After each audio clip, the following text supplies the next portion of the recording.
पापियों को पाप से है तारती। ये अमर पंथी ये मुक्ति पंथी ये पंचम वेद निराला नव ज्योति जगाने वाला। ये अमर ग्रंथ ये मुक्ति पंथ ये पंचम वेद निराला नव ज्योति जगाने वाला। पंचम वेद निराला नव ज्योति जगाने वाला। ये अमर ग्रंथ ये मुक्ति पंथ ये पंचम वेद निराला नव ज्योति जगाने वाला। हरि नाम यही हरि धाम यही हरि नाम यही हरि धाम यही हरि नाम यही हरि धाम यही हरि नाम यही हरि धाम यही। जग के मंगल की आरती पापियों को पाप से है तारती। भागवत भगवान की है आरती पापियों को पाप से है तारती। ये शांति की पावन पुनीत पापों को मिटाने वाला हरि दर्श कराने वाला। ये शांति गीत पावन पुनीत पापों को मिटाने वाला हरि दर्श कराने वाला। ये शांति गीत पावन पुनीत पापों को मिटाने वाला हरि दर्श कराने वाला। ये शांति गीत पावन पुनीत पापों को मिटाने वाला हरि दर्श कराने वाला। ये सुख करनी ये दुख हरनी ये सुख करनी ये दुख हरनी श्रीमद्सूदन की आरती पापियों को पाप से है तारती। भागवत भगवान की है आरती पापियों को पाप से है तारती। भागवत भगवान की है आरती पापियों को पाप से है तारती। भागवत भगवान की है आरती पापियों को पाप से है तारती। ये मधुर बोल जग पंथ खोल सदमार्ग बताने वाला बिगड़ी को बनाने वाला। ये मधुर बोल जग पंथ खोल सतमार्ग दिखाने वाला बिगड़ी को बनाने वाला। ये मधुर बोल जग पंथ खोल सदमार्ग बताने वाला बिगड़ी को बनाने वाला। ये मधुर बोल जग पंथ खोल सदमार्ग दिखाने वाला बिगड़ी को बनाने वाला। श्री राम यही घनश्याम यही श्री राम यही घनश्याम यही घनश्याम यही मेरे राम यही घनश्याम यही मेरे राम यही। प्रभु महिमा की है आरती पापियों को पाप से है तारती। भागवत भगवान की है आरती पापियों को पाप से है तारती। कर्पूर गौर करुणावतारम संसार सारम भुजगेन्द्रहारम सदा वसंतम हृदयारविंदे भवं भवानी सहितं नमामि। त्वमेव माता पिता त्वमेव बन्धु सखा त्वमेव वेद्या द्रविडं त्वमेव सर्वं मम देव मम देव मम बोले भक्तों श्री भगवान की जय भक्त महापुराण की जय।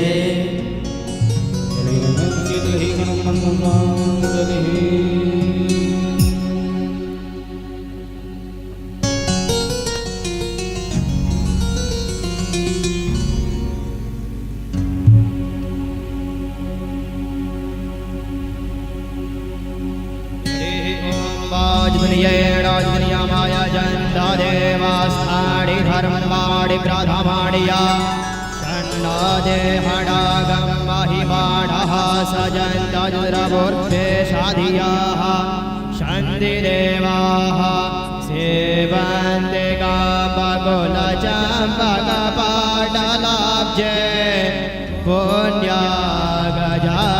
करवीरलशालपुष्पे बिल्वप्रवालतुलसीदलमञ्जरीभिः स्त्वा पूजयामि जगदेश्वर मे प्रसीदा स्त्वा पूजयामि जगदीश्वर मे प्रसीदा नानासुगन्धिपुष्पाणि यथा कालोद्भवाणि च पुष्पाञ्जलिर्मया दत्त गृहाणां परमेश्वर एष मन्त्रपुष्पाञ्जलिम् आवाहितपूजितं स्थापितशर्वेभ्यो देवभ्यो श्रीमण भागवतमहापुराणेभ्यो नमः।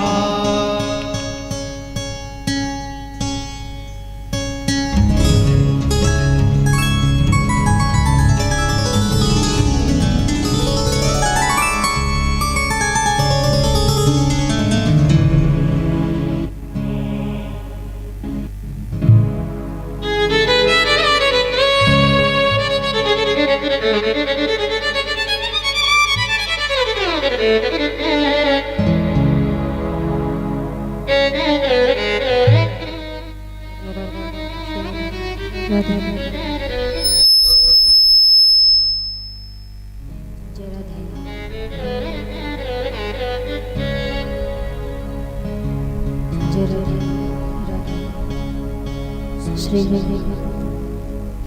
जय राधे श्री राधे जय श्री राम श्री राधे राधा जय श्री राम जय राधे राधा श्री राधे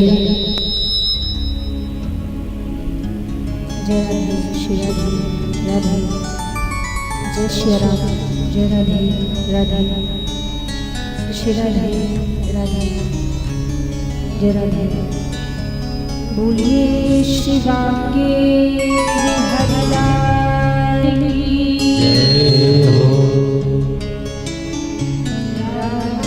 राधारानी सरकार की हनुमान जी महाराज की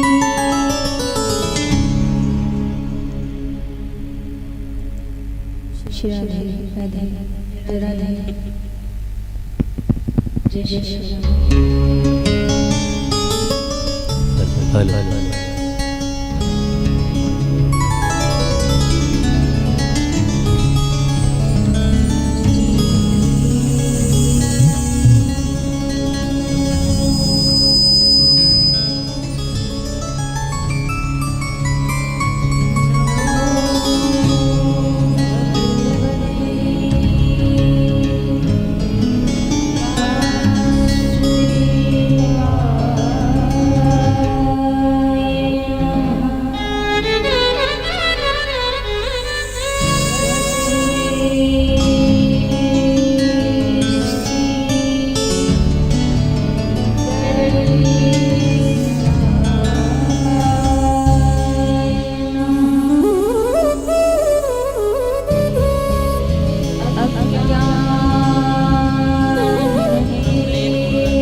गायत्री विनाशा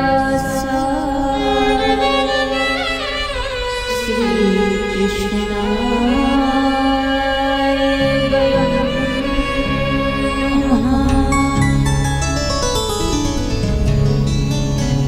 जय जय श्री राधा रमण जय जय नवल किशोर जय गोपी चित चोर प्रभु जय जय माखन चोर आए हनुमान जी विराजे कथा कहूँ मति अनुसार प्रेम सहित आसन लगो विराजे पवन कुमार।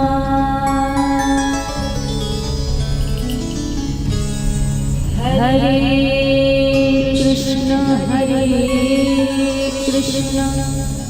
कृष्ण कृष्ण हरे हरे हरे कृष्ण कृष्ण कृष्ण हरे हरे हरे राम राम राम हरे हरे हरे राम राम राम हरे हरे। बोलिए श्री बांके बिहारी लाल की जय हो। राधा रानी सरकार की जय हो।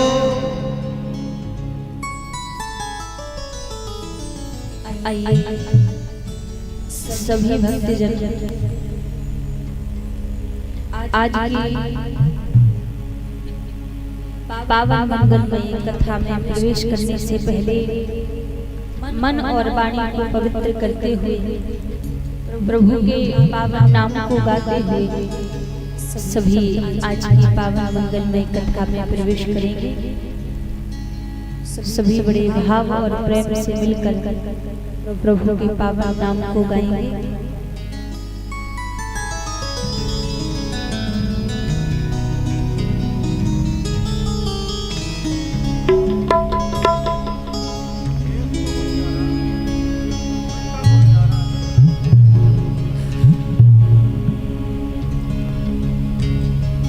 मेरा आपकी कृपा से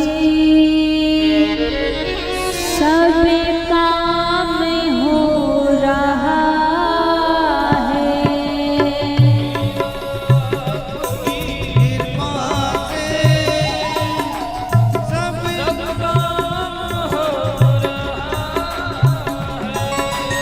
मेरा आपकी कृपा से सब काम हो रहा है।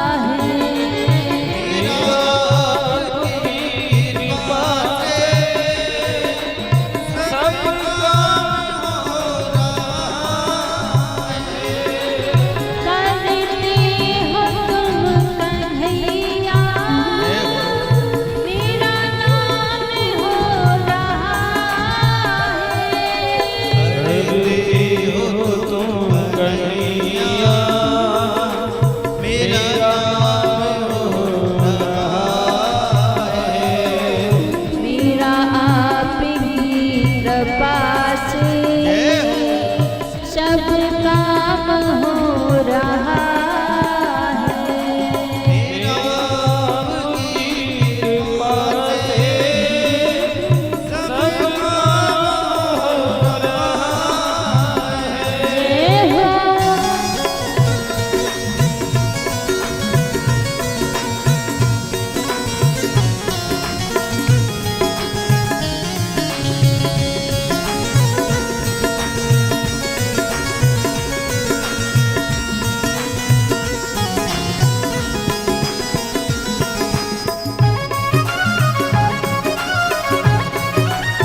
सजता नहीं है कुछ, सब काम हो रहा है। आपकी कृपा से सब काम हो रहा है। मेरा आपकी कृपा से सब काम हो रहा है। आपकी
मेरा आपकी कृपा से सब काम हो रहा है।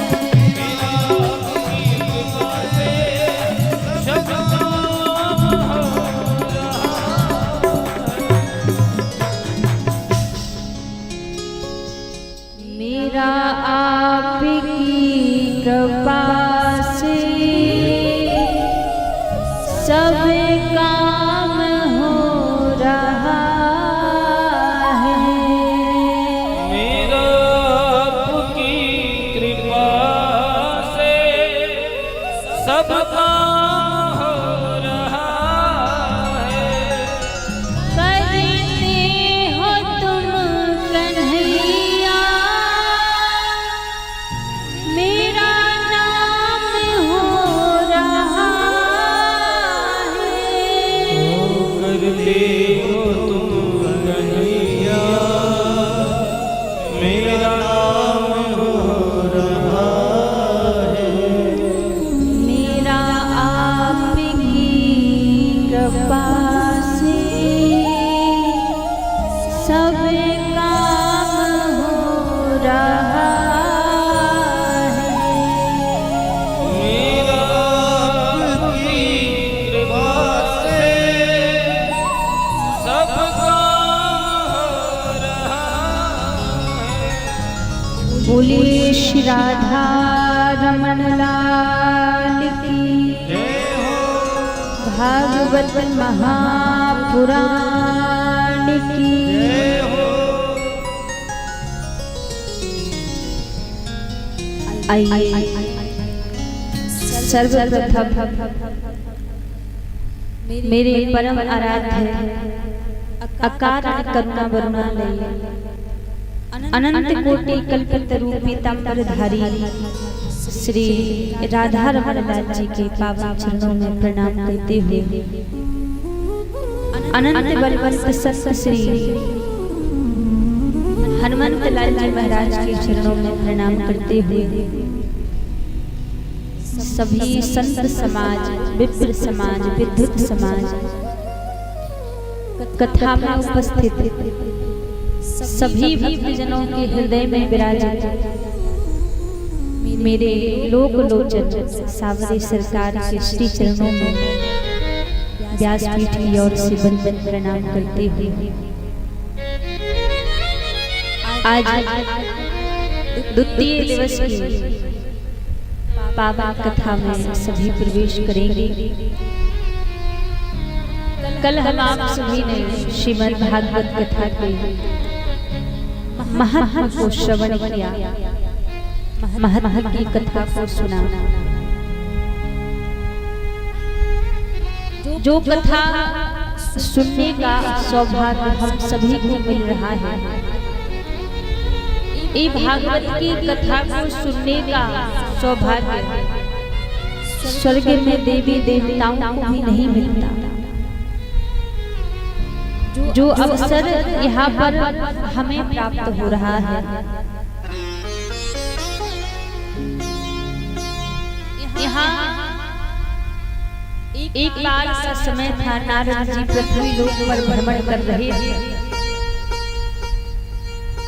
नारद जी सोचकर आए थे पृथ्वी को सर्वश्रेष्ठ मानकर सृष्टि पर भ्रमण करने के लिए आए थे। और जब भ्रमण करने के लिए आए तो नारद जी ने हर जगह क्या देखा? छल कपट भोग भरा हुआ है, कहीं सत्य दिखाई नहीं दिया। जब कहीं भी नारद जी को सत्य दिखाई नहीं दिया तो वृंदावन की भूमि में नारद जी पहुंचे। और जब वृंदावन की भूमि में गए तो नारद जी ने क्या देखा? एक वृक्ष के नीचे एक युवती बैठी हुई है, अगल बगल वृद्धावस्था में दो पुरुष लेटे हुए हैं। और जैसे ही नारद जी वहां पहुंचे तो पूछा कि देवी आप कौन हैं? तो जवाब मिला मेरा नाम भक्ति महारानी है। और ये जो वृद्धावस्था में दोनों पुरुष लेटे हुए हैं, ये मेरे पुत्र ज्ञान और वैराग्य है। नारद जी ने कहा मेरी समझ में नहीं आया, माता तो युवती है, जवान है, लेकिन पुत्र वृद्ध हो चुके हैं। तब भक्ति महारानी ने कहा कि मैं जगह जगह गई, कहीं तो मैं वृद्ध हो जाती, मेरे पुत्र युवा हो जाता, कहीं हम तीनों ही वृद्ध हो जाते। और जब मैं श्री धाम वृंदावन की भूमि में आई तो यहाँ आकर मैं तो युवा हो गई, मेरे दोनों पुत्र वृद्ध हो गए। क्योंकि वृंदावन की भूमि में ज्ञान नहीं है, वृंदावन की भूमि में वैराग्य नहीं है। जहाँ रोम रोम में श्याम सुंदर समाये हुए हैं, वहाँ ज्ञान और वैराग्य का क्या काम। कृष्ण तन कृष्ण मन कृष्ण है हमारो धन, ऊधो हमें आठों याम श्याम ही सो काम। ब्रजवासियों में ब्रज में ज्ञान नहीं है, वैराग्य नहीं है। ब्रज की भूमि में जाकर तो श्याम बाबा भोलेनाथ भी गोपी का रूप बनाकर बैठे हुए हैं। तो जब वृंदावन में भक्ति महारानी आई तो भक्ति महारानी तो युवा हो गई, ज्ञान और वैराग्य वृद्ध हो गए। तो नारद जी से कहा कि आप हमारे कष्टों का निवारण कीजिए। नारद जी ने कहा चिंता ना करो, हम आपके कष्टों को दूर करने का प्रयास करेंगे। नारद जी ने बहुत प्रयास किया, वेदों का पाठ किया, गीता का पाठ किया, लेकिन फिर भी ज्ञान और वैराग्य का बुढ़ापा दूर नहीं हुआ। और जब ज्ञान और वैराग्य का बुढ़ापा दूर नहीं हुआ तब महाराज आकाशवाणी हुई कि अरे नारद, यदि आप ज्ञान और वैराग्य का बुढ़ापा दूर करना चाहते हैं तो कोई सत्कर्म कीजिए। अब नारद जी जगह जगह सत्कर्म की खोज कर रहे हैं, सत्कर्म की खोज करते करते जा रहे थे तो सामने से सनत कुमार मिले नारद जी को। सनत कुमार कौन है? ब्रह्मा जी के 4 पुत्र हैं, सनत, सनंदन, सनातन और सनत कुमार। ये ब्रह्मा जी के 4 पुत्र हैं। तो चारों जब रास्ते में मिले तो नारद जी से पूछा, महाराज आप इतने उदास क्यों हैं? आपको देखकर तो लगता है कि जैसे आपका कोई धन चोरी चला गया। नारद जी ने सारा वृतांत सुनाया। कहा महाराज मैं संसार में सत्कर्म की खोज कर रहा हूँ, और जैसे कहा कि मैं सत्कर्म की खोज कर रहा हूँ, अब आपके निकट में आया हूँ। आप बताइए कि संसार में सबसे बड़ा सत्कर्म क्या है? और जैसे कहा कि सबसे बड़ा सत्कर्म क्या है तो सनत कुमार कहने लगे, नारद सबसे बड़ा सत्कर्म तो केवल मात्र एक ही है संसार में।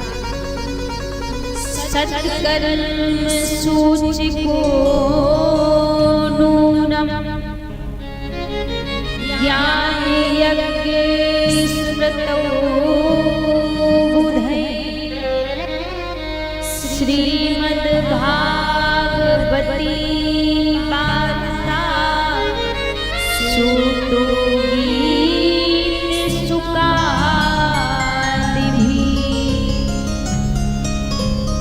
सनत कुमार कहने लगे, नारद संसार में तो सबसे बड़ा सत्कर्म एक ही है।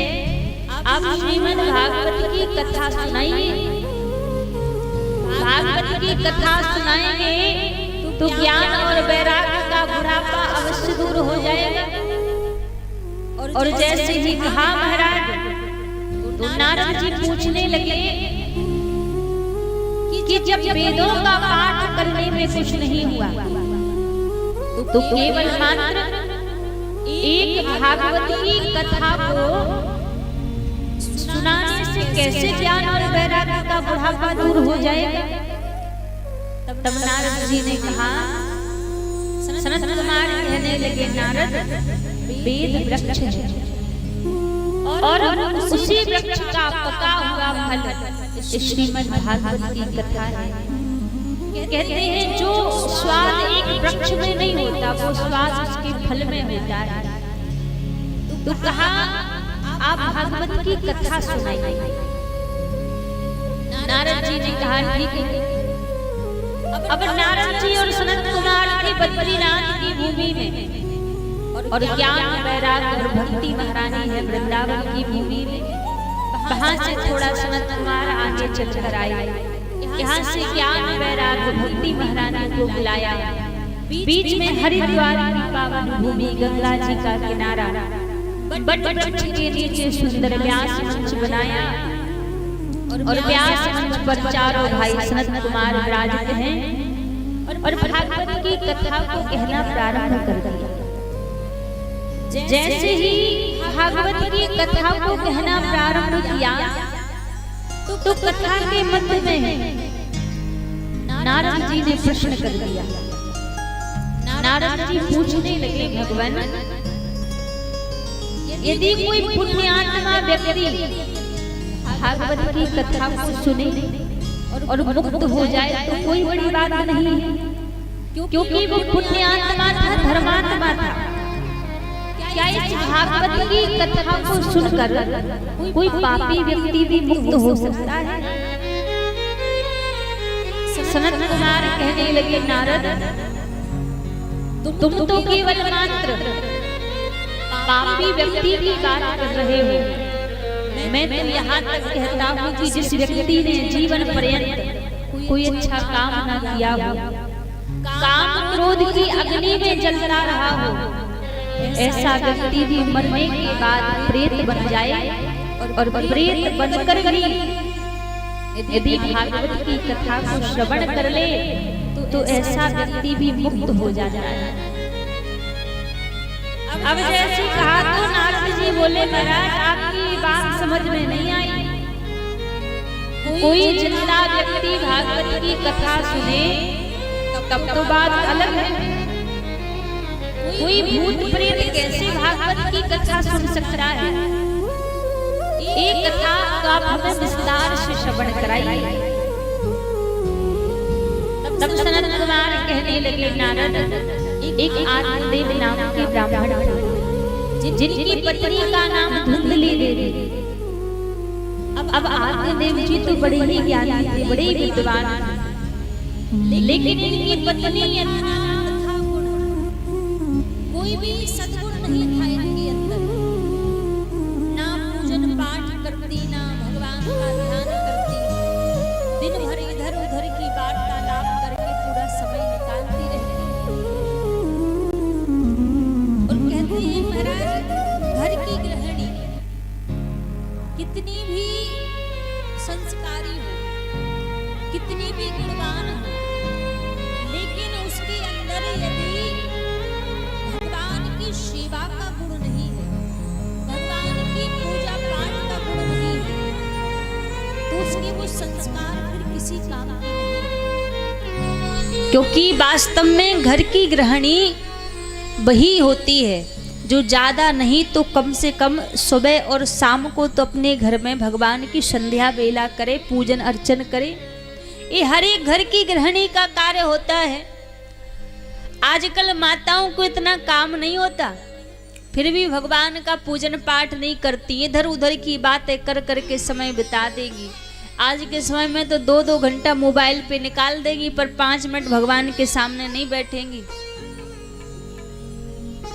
तो वो सच्ची गृहिणी नहीं है, वो कभी अपने कुल का, अपने घर का उद्धार नहीं कर सकती।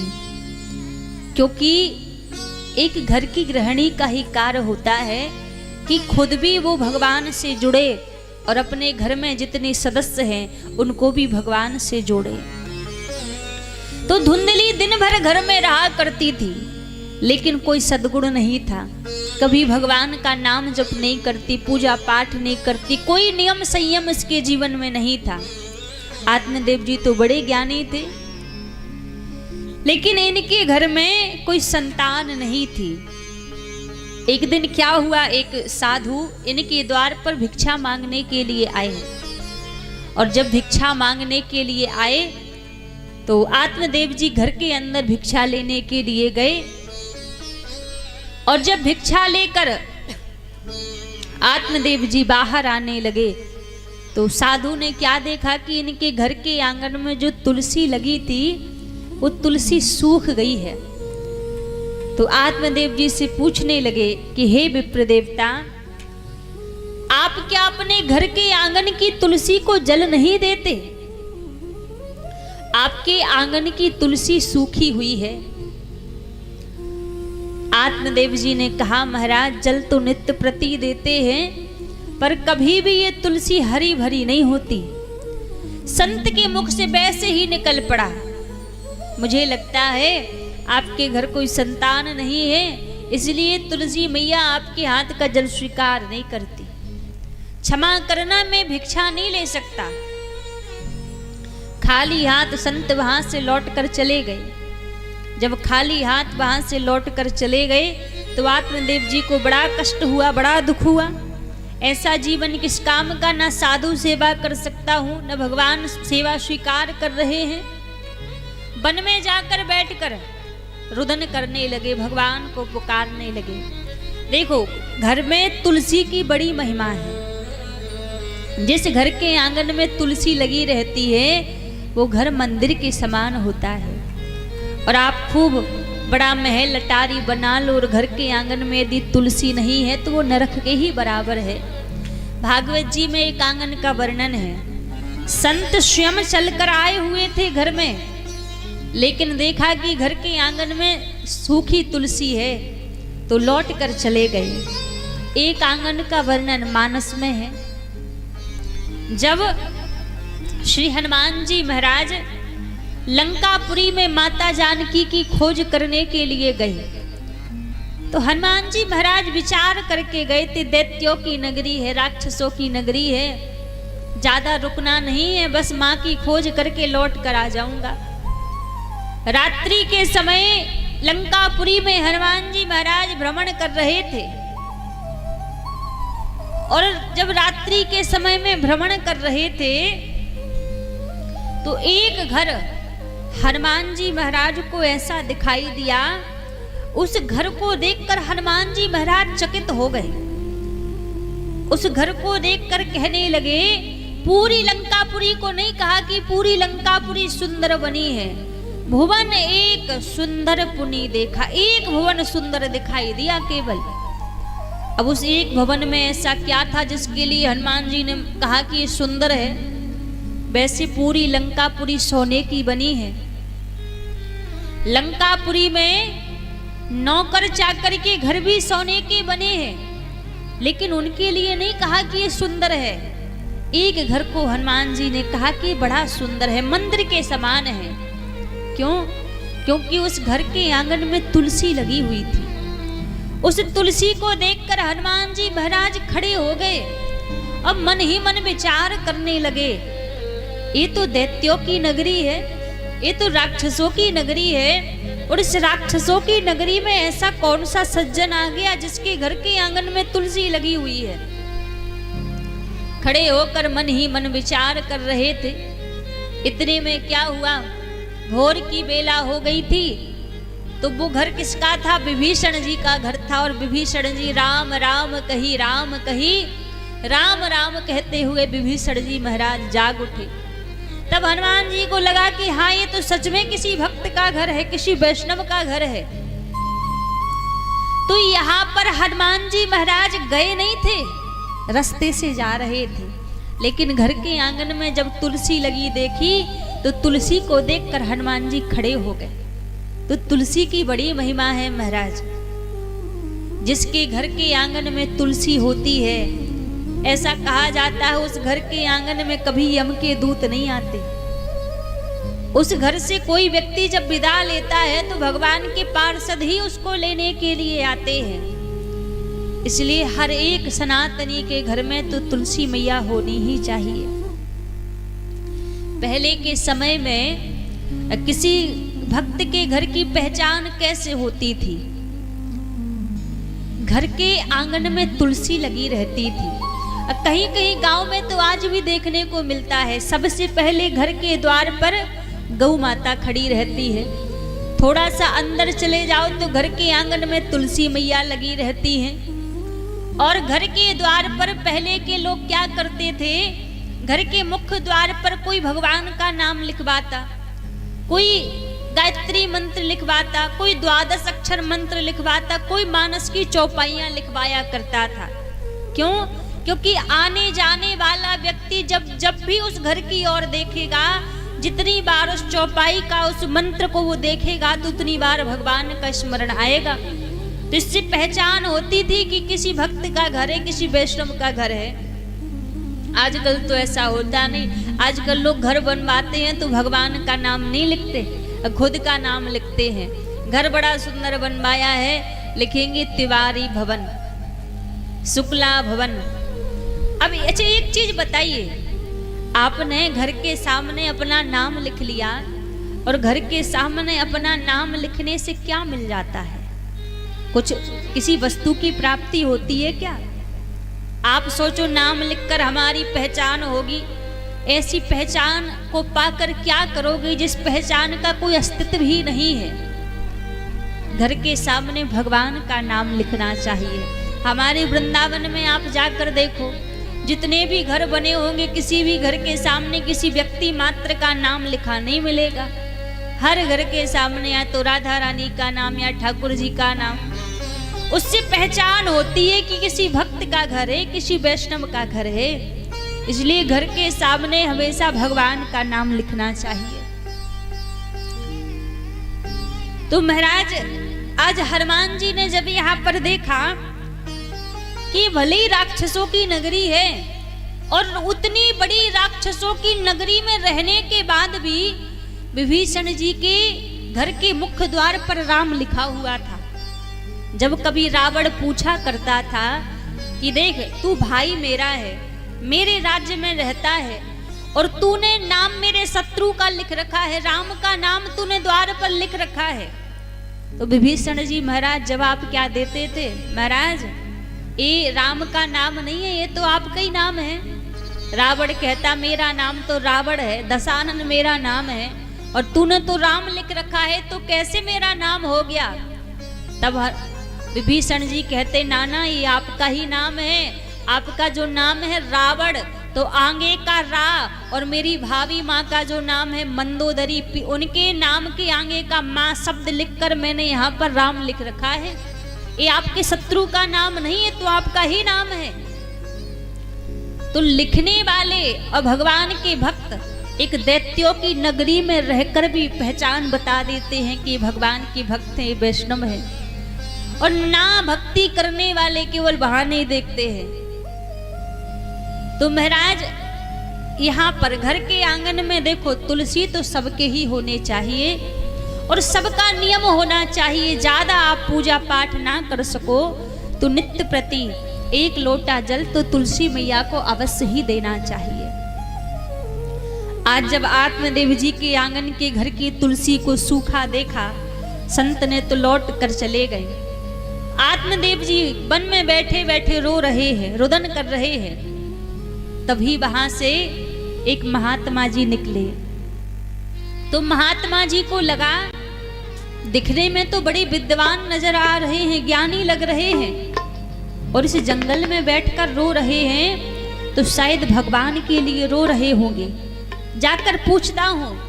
और जाकर पूछने लगे, हे विप्र देवता, आप क्यों रो रहे हैं? आपके रोने का कारण क्या है? आत्मदेव जी कहने लगे, महाराज, अपने पूर्व के जन्म के किए कर्मों के फल को भुगत रहा हूं। संत बोले, साफ साफ बताओ क्या बात है? कहा, मेरे घर कोई संतान नहीं है, मुझे संतान चाहिए, मैं संतान के लिए रो रहा हूं। संत मुस्कुराने लगे, आप दिखने में बड़े ज्ञानी नजर आते हैं, फिर भी मन में एक अज्ञानता की कामना आपने रख रखी है।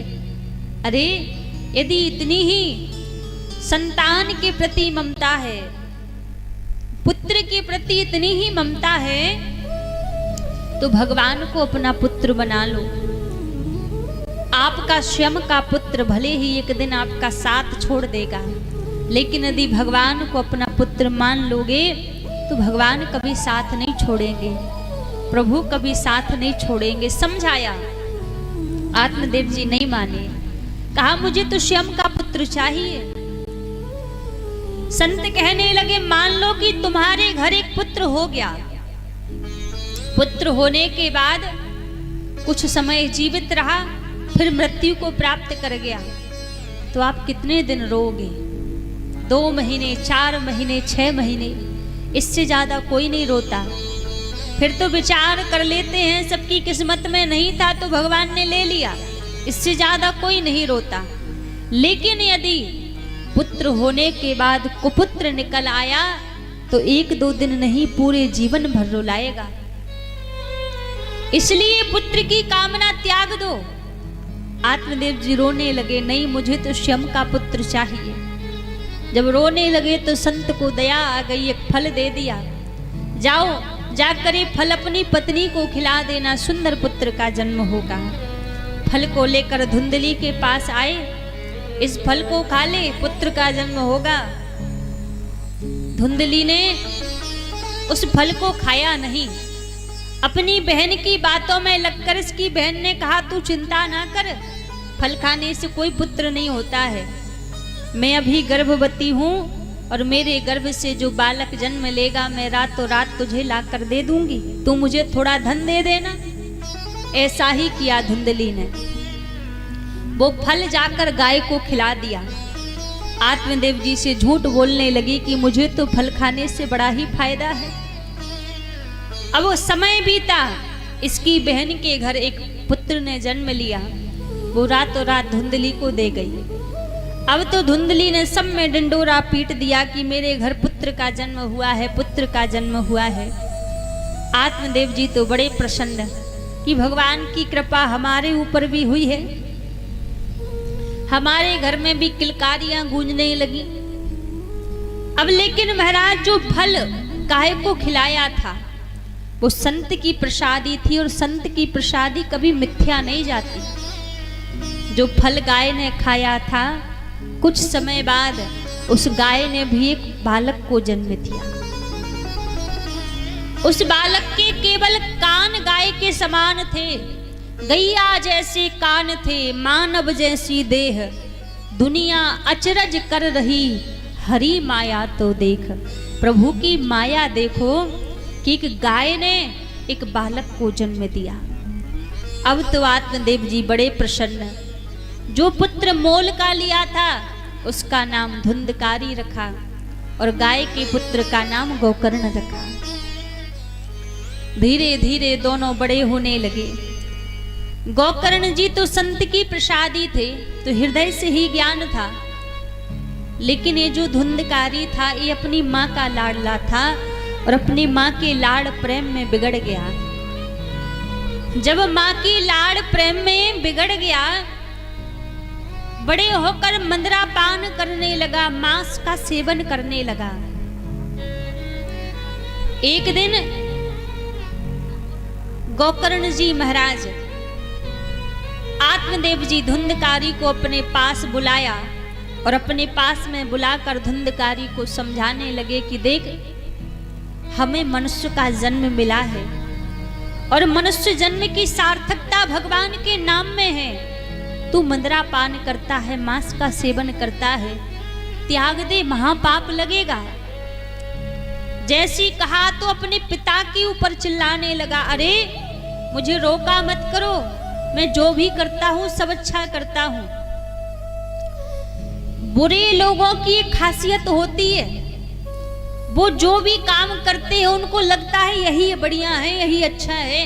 अच्छा समझाने वाला भी उनको बुरा लगता है। अपने पिता को ही चिल्लाने लगा और भाग गया वहां से। आज आत्मदेव जी घर में बैठे बैठे रुदन कर रहे हैं। संत की कही बात याद आ रही है। संत ने कहा था कि यदि पुत्र होने के बाद कुपुत्र निकल आया तो जीवन भर रुलाएगा, और आज बैठकर रो रहे हैं। जब रुदन कर रहे थे तो उसी समय गोकर्ण जी आए और कहने लगे, पिताजी क्या बात है, आप क्यों रो रहे हैं? और जैसी कहा कि क्यों रो रहे हैं, तब महाराज आत्मदेव जी कहने लगे, मेरा पुत्र मेरी कोई बात नहीं मानता, मेरे स्वर्ग जैसे घर को नरक बना दिया है, मैं करूं तो क्या करूं? गोकर्ण जी ने कहा, पिताजी यदि मेरी बात मानो तो सबसे पहले मेरा मेरा करना बंद कर दो। यहाँ कोई हमारा नहीं है। संसार के संबंधों की तो बात ही छोड़ो। जिस देह को हम कहते हैं ना, ये शरीर मेरा है, ये देह भी हमारा है। इस देह की केवल 3 गति होती है। जला दोगे तो राख बन जाएगी, जमीन के अंदर गाड़ दोगे तो कीड़े खा जाएंगे, और फेंक दोगे तो गीदड़ खा जाएंगे। इस देह की चौथी कोई गति नहीं है। और इस संसार का साथ कितना है, जो कहते हैं ना ये हमारा है, ये हमारा है। साथी है गंग मित्र के जल सिंधु पान तक, अर्धांगिनी चलेगी केवल मकान तक, परिवार के चलेंगे बस शमशान तक, बेटा भी साथ देगा तो अग्निदान तक। इतना संसार का साथ है। पत्नी कहां तक जाएगी? बोले घर के द्वार तक साथ में जाएगी। रिश्तेदार यार दोस्त कहां तक साथ में जाएंगे? कहा शमशान तक साथ में जाएंगे। और बेटा कहां तक साथ देगा? कहा अग्निदान तक। इसके बाद ना हम आपको जानते हैं ना आप हमें जानते हो। इसके बाद जानने की तो बात ही छोड़ो। आपने यदि अपनी देह त्याग दी और दूसरे दिन जो बेटा जो पत्नी कहती है कि आप मेरे प्राण धन हो, और दूसरे दिन आपकी परछाई थोड़ी सी दिख जाए तो तांत्रिकों को बुलाने लग जाते हैं, बाबाओं को बुलाने लग जाते हैं। महाराज उनको मुक्ति नहीं मिली, कोई साधन करो। ये संसार की सच्चाई है। आज जो कह रहे हैं ना, जो कहते हैं कि आपके बिन तो हम एक क्षण नहीं रहेंगे, आपकी देह छूटने के बाद आप सामने भी खड़े हो जाओ तो देख के भागने लगते हैं। ये संसार की स्थिति है। तो इतना केवल मात्र संसार का साथ है। इसके बाद संसार का कोई साथ नहीं है। इसके बाद यदि कुछ साथ में जाएगा तो केवल एक चीज ही साथ में जाती है महाराज, इसके तो आगे भजन ही है साथी, भजन के बिना नर अकेला चलेगा। इससे तो आगे भजन ही है साथी, भजन के बिना अकेला चलेगा। इसके आगे केवल मात्र कुछ साथ में जाएगा ना, तो केवल जितना आपने प्रभु का नाम लिया है, जितनी प्रभु की सेवा की है, जितने अच्छे बुरे कर्म किए हैं, केवल मात्र वही साथ में जाएगा। और कुछ भी इसके आगे साथ में जाने वाला नहीं है। सब यहीं तक का है, सब यहीं का यहीं रखा रह जाना है। क्योंकि संत कहते हैं ना, छोड़कर संसार श्रद्धे बोलिए भक्तवत्सल भगवान की जय। हे छोड़ कर संसार जब तू जाएगा, कोई न साथी तेरा साथ निभाएगा। छोड़ कर संसार जब तू जाएगा, कोई न साथी तेरा साथ निभाएगा। हे छोड़ कर संसार जब तू जाएगा, कोई न साथी तेरा साथ निभाएगा। छोड़ कर संसार जब तू जाएगा, कोई न साथी तेरा साथ निभाएगा। ओ कोई न साथी तेरा साथ निभाएगा, कोई न साथी तेरा साथ निभाएगा। छोड़ कर संसार जब तू जाएगा, कोई न साथी तेरा साथ निभाएगा। छोड़ कर संसार जब तू जाएगा, कोई न साथी तेरा साथ निभाएगा। निभाएगा।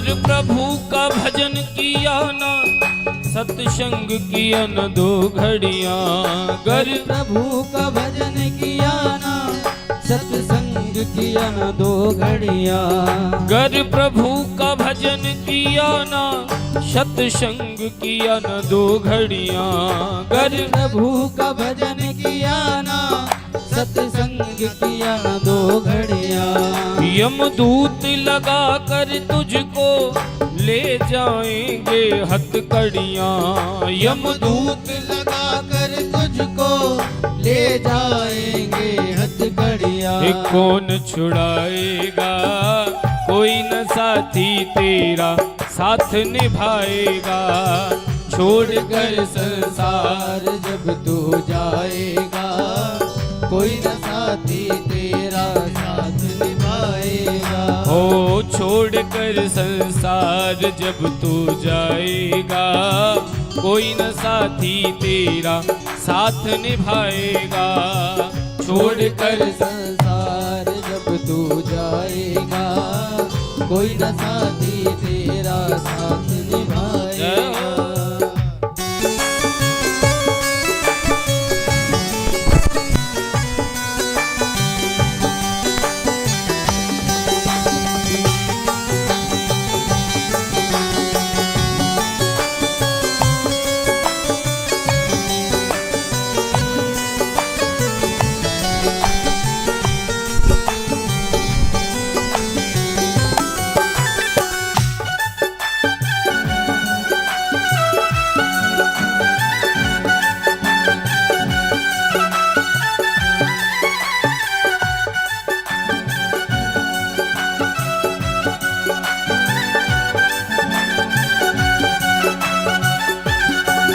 इस पेट भरन की खातिर तू पाप कमाता निश दिन इस पेट भरन की खातिर तू पाप कमाता निस दिन ओ इस पेट भरन की खातिर तू पाप कमाता निश दिन इस पेट भरन की खातिर तू पाप कमाता निस दिन हो शमशान में लकड़ी रख कर तेरे आग लगेगी एक दिन शमशान में लकड़ी रख कर तेरे आग लगेगी एक दिन बड़ा सुंदर भाव कहा है इस पेट भरण की खातिर तू पाप कमाता निश दिन शमशान में लकड़ी रख कर तेरी आग लगेगी एक दिन इंसान एक पेट भरने के लिए पता नहीं कितने झूठ बोलता है जब अंत में जाना होता है उस समय सब खाली रहता है एक कौड़ी साथ नहीं जाती इसीलिए कहा गया है इस पेट भरन की खातिर तू पाप कमाता निश दिन इस पेट भरन की खातिर तू पाप कमाता निस दिन हो शमशान में लकड़ी रख कर तेरे आग लगेगी एक दिन शमशान में लकड़ी रख कर तेरे आग लगेगी एक दिन खाक हो जाएगा कोई न साथी तेरा साथ निभाएगा छोड़ कर संसार जब तू जाएगा कोई न साथी तेरा साथ निभाएगा ओ छोड़ कर संसार जब तू जाएगा कोई न साथी तेरा साथ निभाएगा छोड़ कर संसार जब तू जाएगा कोई न साथी तेरा साथ निभाएगा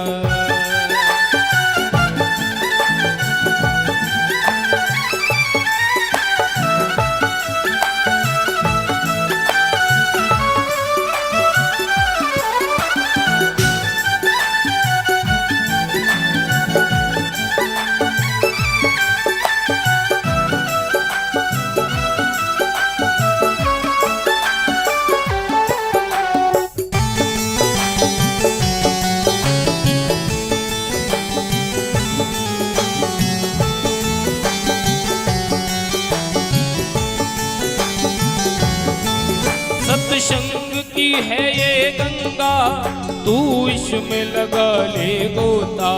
सत्संग की है ये गंगा, तू इसमें लगा रे गोता। ओ सत्संग की है ये गंगा, तू इसमें लगा ले गोता। सत्संग की है ये गंगा, तू इसमें लगा रे गोता। वरना इस दुनिया से तू जाएगा एक दिन रोता। वरना इस दुनिया से तू जाएगा एक दिन रोता। ओ फिर पछताएगा, कोई न साथी तेरा साथ निभाएगा। छोड़ कर संसार जब तू जाएगा, कोई न साथी तेरा साथ निभाएगा। हे छोड़ कर संसार जब तू जाएगा, कोई न साथी तेरा साथ निभाएगा। कोई छोड़ कर संसार जब तू जाएगा, कोई न साथी तेरा साथ निभाएगा।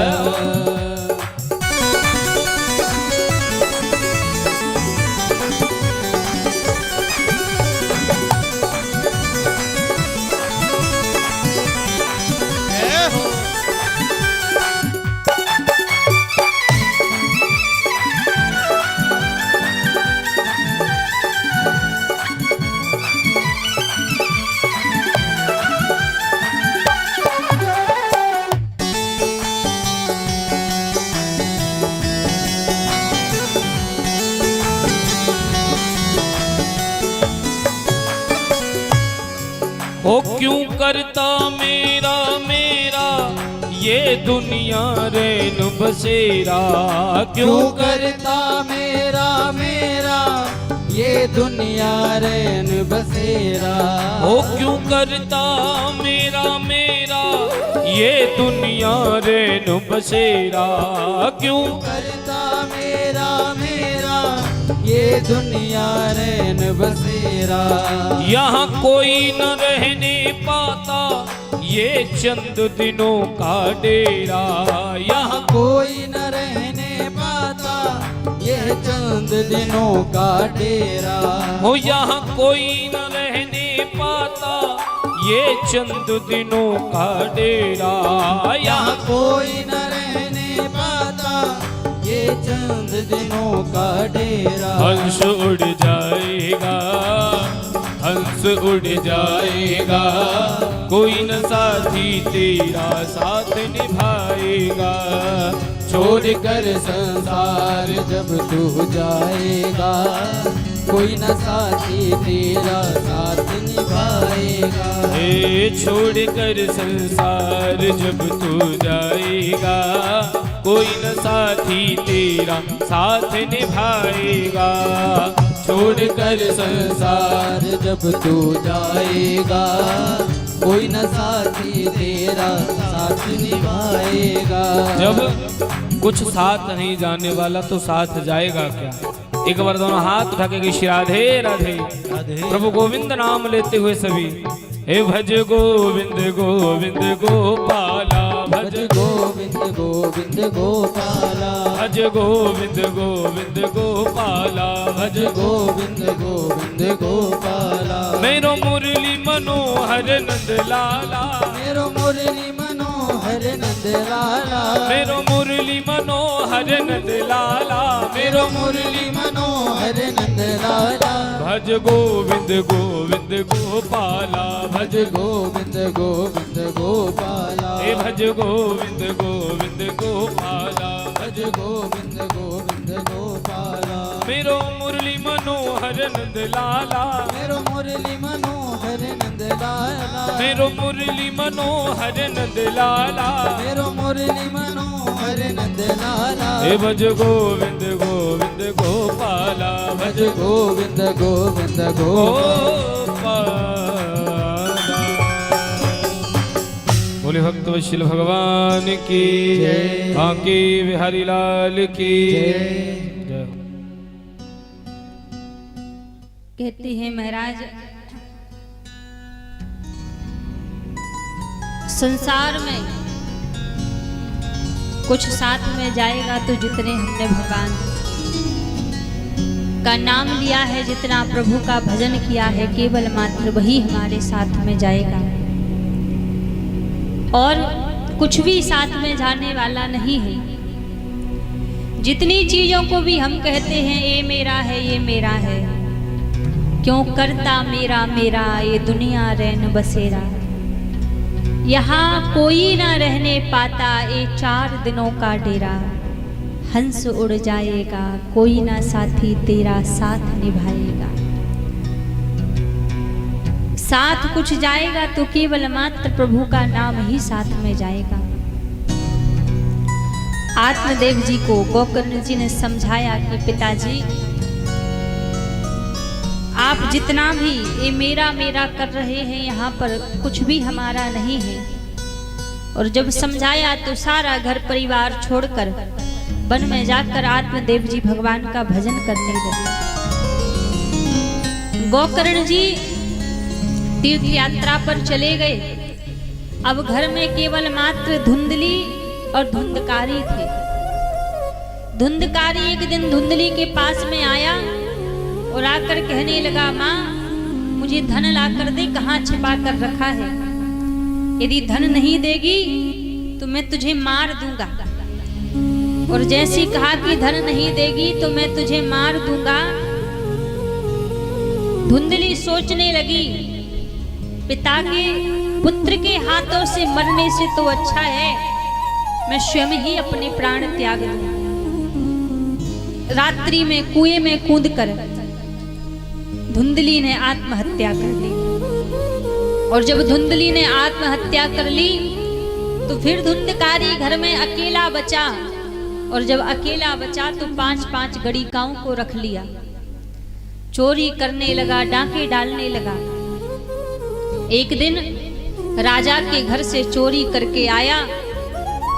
5 गड़िकाएं विचार करने लगी कि धन तो आ गया है, यदि राजा को पता लगा तो राजा इसे भी पकड़ेंगे और साथ में हमें भी दंड देंगे, हमें भी पकड़ लेंगे। तो रात्रि के समय में 5 गड़िकाओं ने मिलकर धुंधकारी को मार दिया और धुंधकारी को मार के सारा धन लेकर भाग गए। अब जीवन भर कोई अच्छा काम नहीं किया था, काम क्रोध की अग्नि में जलता रहा। मरने के बाद प्रेत बन गया। जब प्रेत बन गया तो आत्मदेव जी के महल में यत्र तत्र भटकने लगा। एक दिन गोकर्ण जी महाराज तीर्थ यात्रा से लौट कर आए। और जब तीर्थ यात्रा से लौट कर आए तो रात्रि के समय अपने घर में भजन करने के लिए बैठ रहे थे तो बार बार भयंकर आवाजें आने लगे, कहीं भेड़ बकरी सामने आ जाए। तो अपने कमंडल में से जल लिया और जैसी जल सन्मुख फेंका तो परछाई प्रेत परछाई स्वरूप में प्रकट हो गया और कहने लगा। आत्मदेव जी ने यहाँ गोकर्ण जी पूछते हैं कि आप कौन हैं और मुझे क्यों डरा रहे हैं। परछाई में से आवाज आई, अहम भ्राता तुदेस्मि, मैं आपका ही भाई धुंधकारी हूँ। और जैसी आवाज आई कि मैं आपका ही भाई धुंधकारी हूँ तो गोकर्ण जी बोले, मैंने तो आपके नाम का पिंडदान किया था, श्राद्ध किया था, फिर भी आपकी मुक्ति नहीं हुई। धुंधकारी कहने लगा, मैं महाप्रेत बन चुका हूँ, आप कितना भी क्यों ना पिंडदान कर लें, श्राद्ध कर लें, मेरी मुक्ति होने वाली नहीं है। गोकर्ण जी ने कहा कि अभी आप जाइए, मैं आपकी मुक्ति का साधन खोजूंगा। धुंधकारी वहां से चला गया। भोर की वेला हुई, सूर्य नारायण भगवान को प्रणाम किया और प्रणाम करके महाप्रेत की मुक्ति का साधन पूछा। तो सूर्य नारायण भगवान ने कहा, महाप्रेत की मुक्ति का तो केवल मात्र एक ही साधन है, श्रीमद् भागवत की कथा सुनाइए। अपने गांव वालों से कहकर भागवत की कथा का आयोजन रखा गोकर्ण जी ने।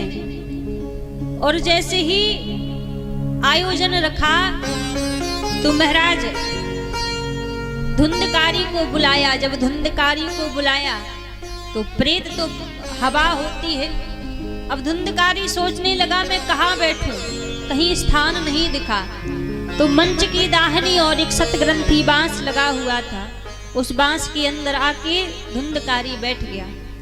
प्रथम दिन की कथा पूरी हुई, बांस की एक ग्रंथि फट गई। दूसरे दिन की कथा पूरी हुई, बांस की 2 ग्रंथियां फट गई। और जब 7वें दिन की कथा पूरी हुई तो बांस की 7 ग्रंथियां फट गईं और धुंधकारी देव स्वरूप में प्रकट हो गया। जब देव स्वरूप में प्रकट हो गया, भगवान के धाम से विमान आया धुंधकारी को लेने के लिए। और जब विमान आया लेने के लिए तो गोकर्ण जी महाराज पूछने लगे, महाराज कथा तो हजारों लोगों ने सुनी है, तो विमान एक क्यों आया? विमान भी सबके लिए आना चाहिए। पार्षदों ने कहा कि कथा भले ही हजारों लोगों ने सुनी है, लेकिन कथा को तो मन से केवल मात्र धुंधकारी ने ही श्रवण किया है। कथा सुनने के बाद ऐसा नहीं सोचना चाहिए कि कथा सुन ली सो कल्याण हो जाएगा, ना। कथा सुनकर कथा का चिंतन मनन करना पड़ता है। अब पार्षद कहने लगे कि कथा इतने लोगों ने सुनी है, पर जिस प्रकार धुंधकारी ने कथा को सुना है, कथा का चिंतन मनन किया है, ऐसे तो किसी ने भी नहीं सुना। तो भगवान के परम धाम से विमान आया धुंधकारी के लिए, और उस विमान में बैठकर धुंधकारी भगवान के परम धाम को गया। सब जय जयकार करने लगे, धन्यम भागवती वार्ता प्रेत पीड़ा विनाशिनी। धन्य है भागवत की कथा, जो जीवों का तो कल्याण करती ही है। भागवत की कथा तो भूत प्रेतों का भी कल्याण करने वाली है। तो महाराज यहाँ पर धुंधकारी भगवान की कथा को श्रवण करके भगवान के परम धाम के लिए गया। व्यास जी यहाँ पर प्रथम स्कंद में मंगलाचरण करते हैं, और जब भागवत जी के प्रथम स्कंद में मंगलाचरण किया तो बड़ा ही अद्भुत मंगलाचरण किया, जिस मंगलाचरण में किसी भी देवी देवता का नाम नहीं है। केवल मात्र एक भागवत महापुराण ही ऐसा ग्रंथ है जिसके मंगलाचरण में किसी भी देवी देवता का नाम नहीं है। बाकी आप कोई भी ग्रंथ उठाकर देख लीजिए। आज मानो हमने कोई हनुमान जी के ऊपर कोई ग्रंथ लिखा है, तो उसमें सबसे पहले नाम किसका आएगा? सबसे पहले उसमें हनुमान जी का नाम लिखा जाएगा। आज यदि महादेव के ऊपर हमने कोई ग्रंथ लिखा है, तो उसमें सबसे पहले महादेव का नाम लिखा जाएगा। लेकिन भागवत महापुराण एक ऐसा ग्रंथ है जिसके मंगलाचरण में किसी देवी देवता की वंदना नहीं है। तो व्यास जी ने किसकी वंदना की? बड़ा सुंदर मंगलाचरण किया। जन्माध्यक्षयतोऽन्वयादितरतः चार्थेष्वभिज्ञा स्वराट तेने ब्रह्म हृदयादि कवि मोहयन्ति अति सूर्या तेजो बारी मृदा यथा विनिमयो यत्र सर्गो मृषा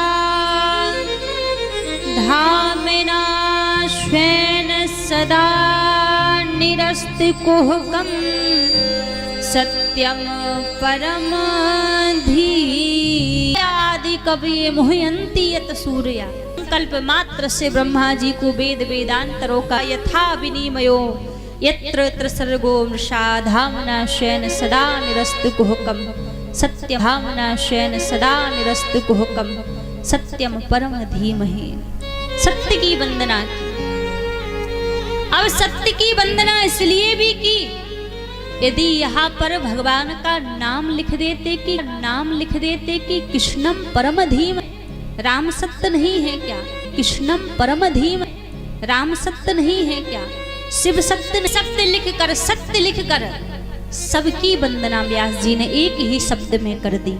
राम भी सत्य है, कृष्ण भी सत्य है, शिव भी सत्य है, तो सत्य लिखा तो एक शब्द में समस्त देवी देवताओं की वंदना व्यास जी ने की। और यदि एक तरह से देखा भी जाए तो सत्य माता देवकी के गर्भ में आए थे, तब सब भगवान की स्तुति की थी।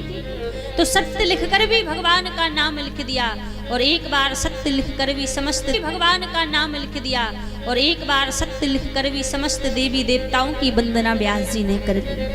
अद्भुत मंगलाचरण किया, सत्यम परम धीमहि, सत्य की वंदना की। फिर महाराज सौनक ऋषि सूत जी महाराज के निकट बैठे हैं, और सूत जी महाराज के निकट बैठकर कथा को सुन रहे हैं। सौनक कि आप हमारे प्रश्नों के उत्तर दीजिए। सूत जी महाराज ने कहा, पूछो कौन से प्रश्न आपके मन में है। 6 प्रश्न सौनक ऋषियों ने, परम धर्म क्या है आपके मन में है। 6 प्रश्न सौनक ऋषियों ने, परम धर्म क्या है। क्या मंदिर जाना परम धर्म है? क्या मंदिर जाना परम धर्म है? क्या रोज पूजा पाठ करना परम धर्म है? तीसरा प्रश्न किया, रोज पूजा पाठ करना परम धर्म है? तीसरा प्रश्न किया कि देवता श्रेष्ठ कौन है, कि देवता श्रेष्ठ कौन है। देखिए ये सारे प्रश्न हम सभी के मन में भी आते हैं। जो प्रश्न सभी के मन में भी आते हैं, जो प्रश्न देवता श्रेष्ठ कौन है। कोई कहता राम जी श्रेष्ठ हैं, कोई कहता हनुमान जी श्रेष्ठ हैं, कोई कहता हनुमान जी श्रेष्ठ हैं, कोई कहता दुर्गा मैया श्रेष्ठ हैं। तो देवता श्रेष्ठ कौन है। और तीसरा प्रश्न किया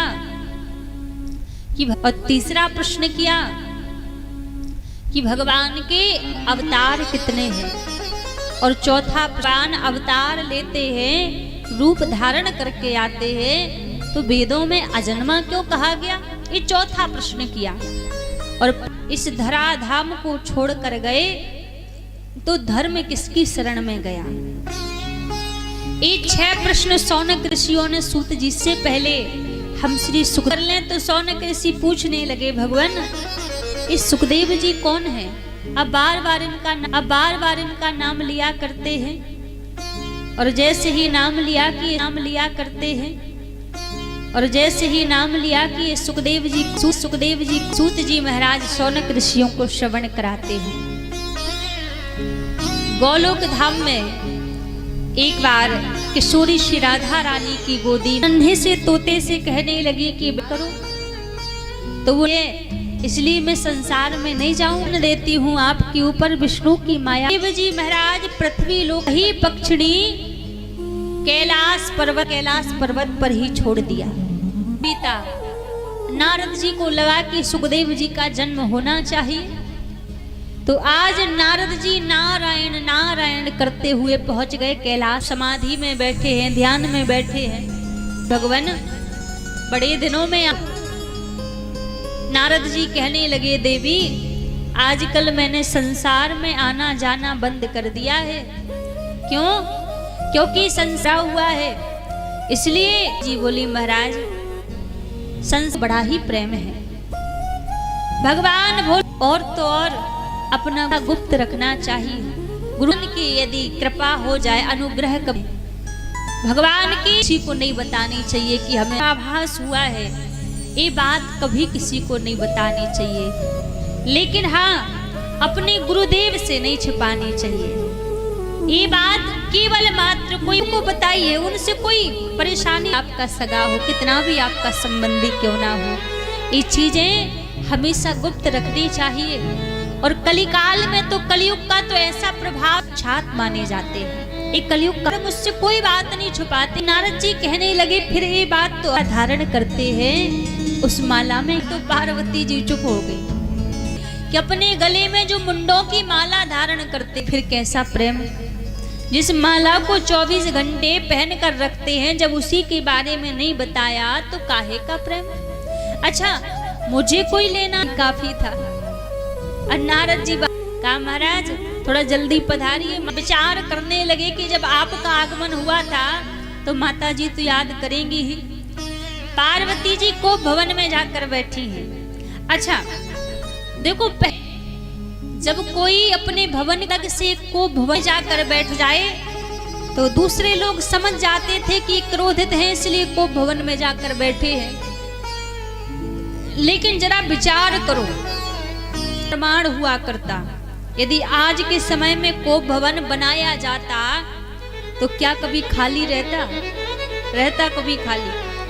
कई लोग तो इसी बात से लड़ाई कर लेते कि जल्दी बाहर निकलो, हमें भी जाके बैठना है। क्योंकि आजकल तो लोगों का स्वभाव ऐसा हो चुका है, एक एक मिनट पर लोगों को क्रोध आ जाता है, एक एक क्षण में क्रोध आ जाता है।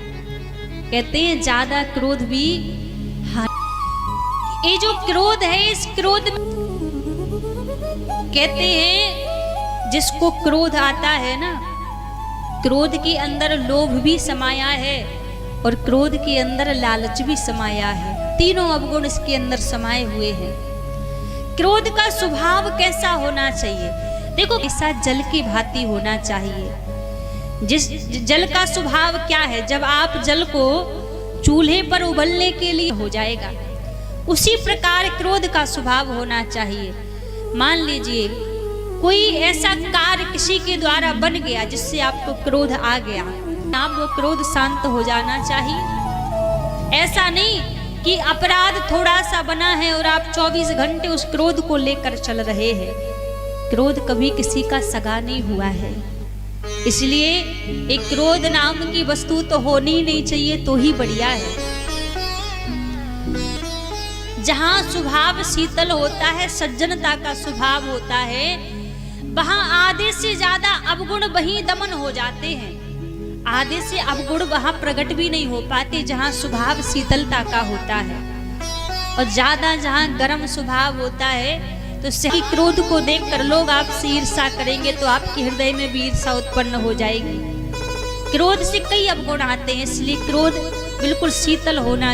यहाँ पर क्रोध करने से बिना चाहिए, ये तो गलत है। आजकल के व्यक्ति के तो कहते महाराज नाक पे क्रोध होना चाहिए। तो सबसे ज्यादा माताओं में क्रोध होता है। माताओं के अंदर तो स्वभाव बिल्कुल नहीं होना चाहिए। इनका स्वभाव तो गंभीरता और शीतलता का स्वभाव जाता है। तो हर जगह ही, और भगवान शंकर ने देखा माँ परम्बा क्रोधित होकर बैठी हैं। पूछने लगे, देवी क्या हुआ, आप क्रोधित क्यों हैं? और जैसे पूछने लगे तो भगवान शंकर ने कहा, अंदर का काला तो वो होता है जो कपटी होता है। मैं तो आपसे कोई कपट नहीं करता, फिर कैसे मैं अंदर का काला हुआ? पार्वती जी बोली, आप कोई कपट नहीं करते? बोले ना, जब आप कोई कपट नहीं करते, आपने कभी बताया इस माला में वास्तव में कोई हमारी, आपने अपनी देह को त्यागा। उसी पार्वती जी ने सुना, बोली आप कपटी नहीं है, आप तो महाकपटी है। मैं तो बार बार मर जाती हूँ और आप हर बार मेरे मुंड को माला में धारण कर लेते हो। आपने ऐसी कौन सी जड़ी बूटी खा रखी है कि आप कभी नहीं मरते? यदि आप मुझसे प्रेम करते तो वही जड़ी बूटी आप मुझे भी खिला देते। भगवान शंकर बोले, देवी मैंने कोई जड़ी बूटी नहीं खाई है, मैंने अमर कथा सुनी है, और जो अमर कथा सुन लेता है वो अमर हो जाता है। जैसे ही कहा, पार्वती जी चरणों में बैठ गई। कहा, भक्त को कहना प्रारंभ किया। नेत्र बंद करके भगवान शंकर कथा को गा रहे हैं। बीच बीच में मां परम्बा ओम ओम का उच्चारण करती जा रही हैं। अब जैसे ही कथा प्रारंभ हुई, कथा 3 दिन की कथा हो गई। का गर्भस्थ अंडा के भगवान की कथा को सुन रहा है। अब जैसी कथा चलते चलते 6वें दिन की कथा आई और छठी नींद लग गई, तो वो नन्हा सा तोता विचार करने लगा, माँ की तो नींद लग चुकी है, लेकिन ये जो अमृतमयी कथा की, तो अभी एक कथा भी बंद हो रही में ओम ओम का उच्चारण करने लगाया। बोलिए बाल कृष्ण जयकारा लगाया। माता पार्वती पूछने लगी,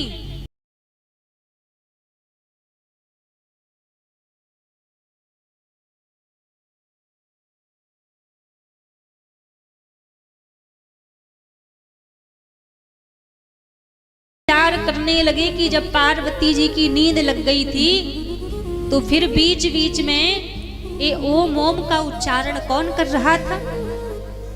चारों तरफ देखा, कोई दिखाई नहीं दिया। और जैसे ही त्रिशूल लिया और उस नन्हे से तोते को पीछे पीछे भगवान शंकर जा रहे हैं। और जैसे पीछे पीछे भगवान शंकर जा रहे थे, वो तोता उड़ता उड़ता बद्रीनाथ धाम की ओर पहुंचा। और बद्रीनाथ धाम में वेद व्यास जी की पत्नी बिटिका देवी, यहाँ सा तोता जाकर उनके गर्भ में प्रवेश कर गया। भगवान शंकर वहां से लौट कर आ गए। और जैसे ही भगवान शंकर लौट कर आए तो 12 वर्ष तक सुखदेव जी महाराज बिटिका देवी के गर्भ में रहे। और 12 वर्ष बाद जब जन्म लिए और जाने लगे तो पीछे पीछे व्यास जी जा रहे, कर भी नहीं देख रहे हैं कि कौन पुकार रहा है। जिस कथा को श्रवण किया था सुखदेव जी महाराज ने, आज भगवान की उसी छवि का चिंतन कर रहे हैं। कहते हैं एक तो सबसे ज्यादा बालक पर प्रभाव पड़ता है तो गर्भ में दिए हुए संस्कार का प्रभाव पड़ता है, वैसे सीख जाता है। उसके बाद जब आप बड़े जल्दी पड़ता है।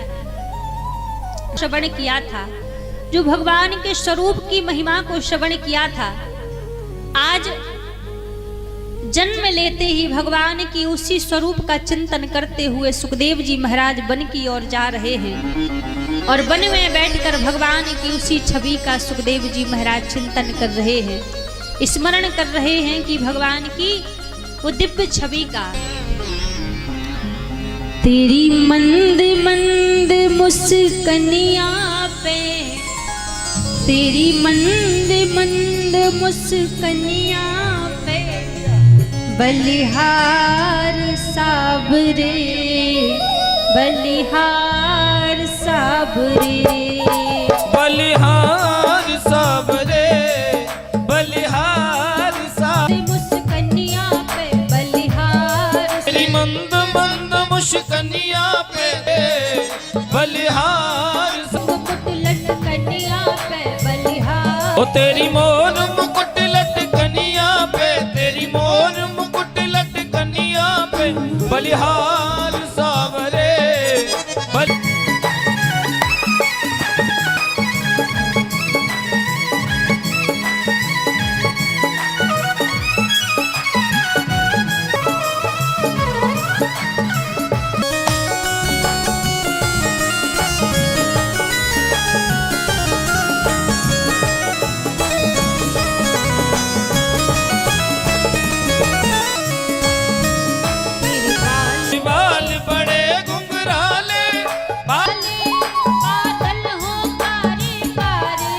तेरे बाल बड़े घुंघराले, बादल हो कारे कारे, तेरी मोर मुकुट लटकनिया पे, तेरी मोर मुकुट लटकनिया पे बलिहार सावरे, सावरे, तेरी मंद मंद मुस्कनिया पे, मंद मुस्क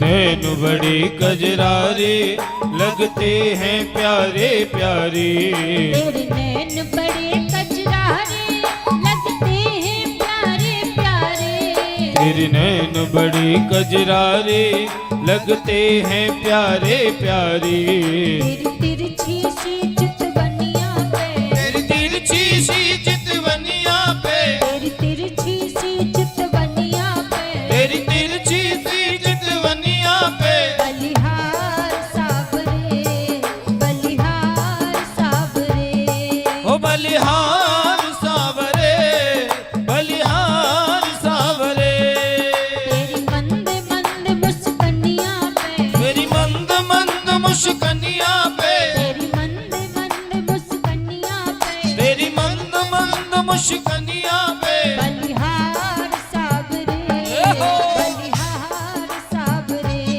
ए बलिहार सांवरे, बलिहार सांवरे। हरि जय हो।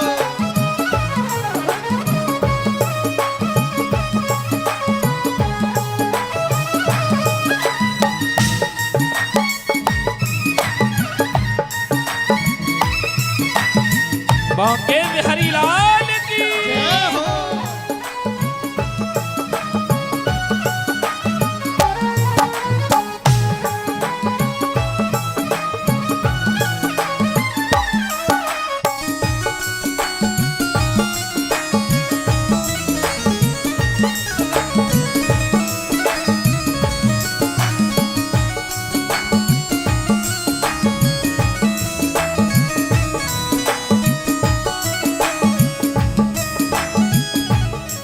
तेरी चाल अजब मतवारी लगती है प्यारी प्यारी। तेरी चाल अजब मतवारी लगती है प्यारी प्यारी। तेरी चाल अजब मतवारी लगती है प्यारी प्यारी। तेरी चाल अजब मतवारी लगती है प्यारी प्यारी। तेरी पायल की रुन झुनिया पे, तेरी पायल की रुन धनिया पे, तेरी पायल की रुन झुनिया पे, तेरी पायल की रुन झुनिया पे। बलिहार साबरे, बलिहार साबरे। मैं बलिहार सांवरे, बलिहार सांवरे। बलिहार साबरे, बलिहार साबरे। ओ बलिहार सांवरे, बलिहार सांवरे। तेरी मंद मंद मुस्कनिया पे, तेरी मंद मंद मुस्कनिया पे, तेरी मंद मंद मुस्कनिया पे, तेरी मंद मंद मुस्कनिया पे। बलिहार साबरे, बलिहार साबरे। ए बलिहार सांवरे, बलिहार सांवरे। बलिहार साबरे, बलिहार साबरे। ए बलिहार सांवरे, बलिहार सांवरे। बलिहार साबरे, बलिहार साबरे।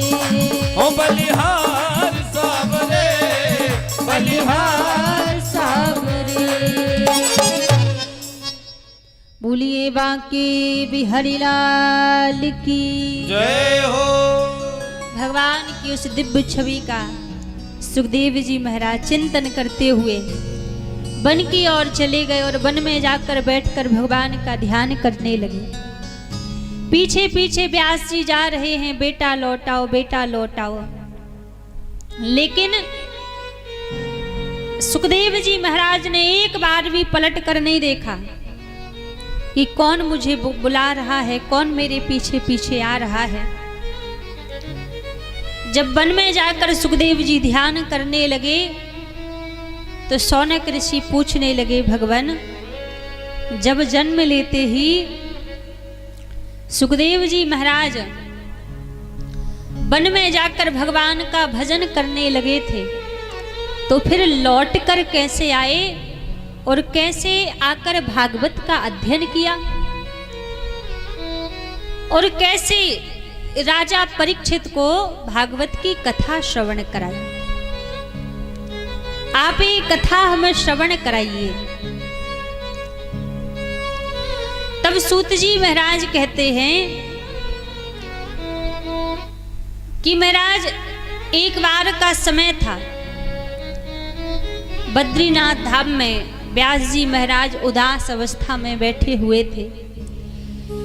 जब व्यास जी उदास बैठे हुए थे तो नारद जी वहां पर पहुंचे और पूछने लगे, क्या हुआ, आप इतने उदास क्यों हैं?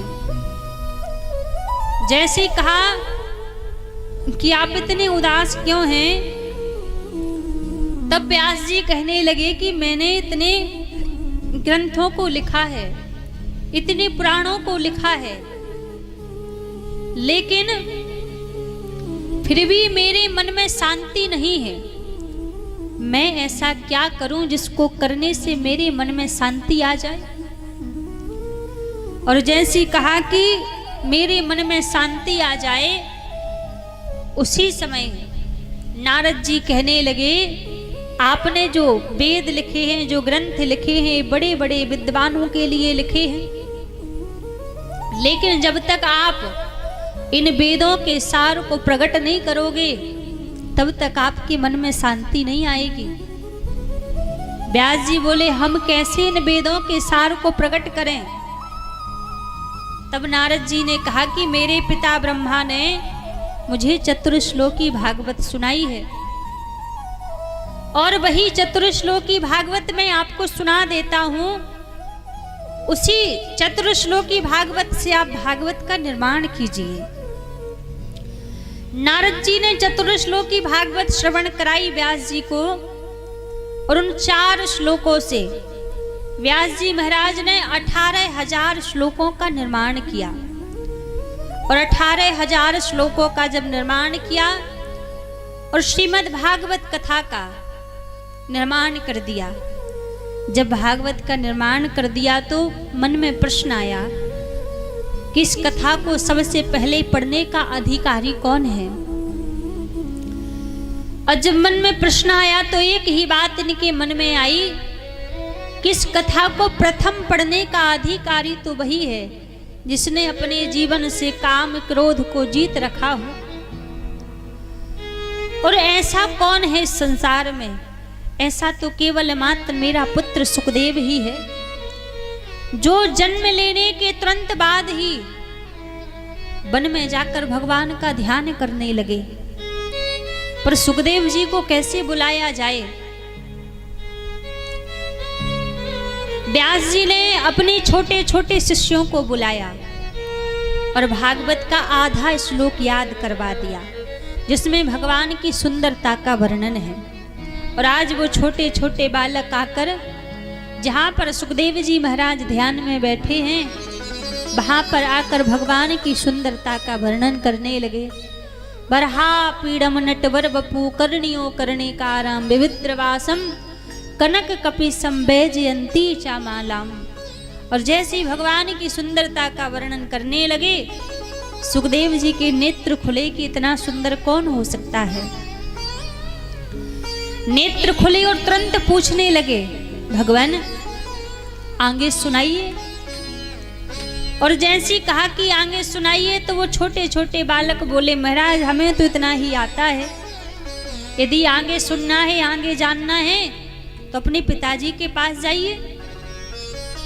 उनके पास तो ऐसे 18,000 श्लोकों का पूरा ग्रंथ है, उनके पास जाकर आप श्रवण कीजिए। और जैसी कहा कि उनके पास में जाकर श्रवण कीजिए, तो सुखदेव जी विचार करने लगे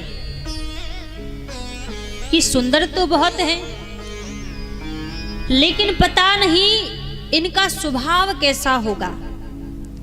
कई बार होता है ना, ऊपर से देखने में तो व्यक्ति बड़ा सुंदर होता है, लेकिन स्वभाव से एकदम कुरूप होता है।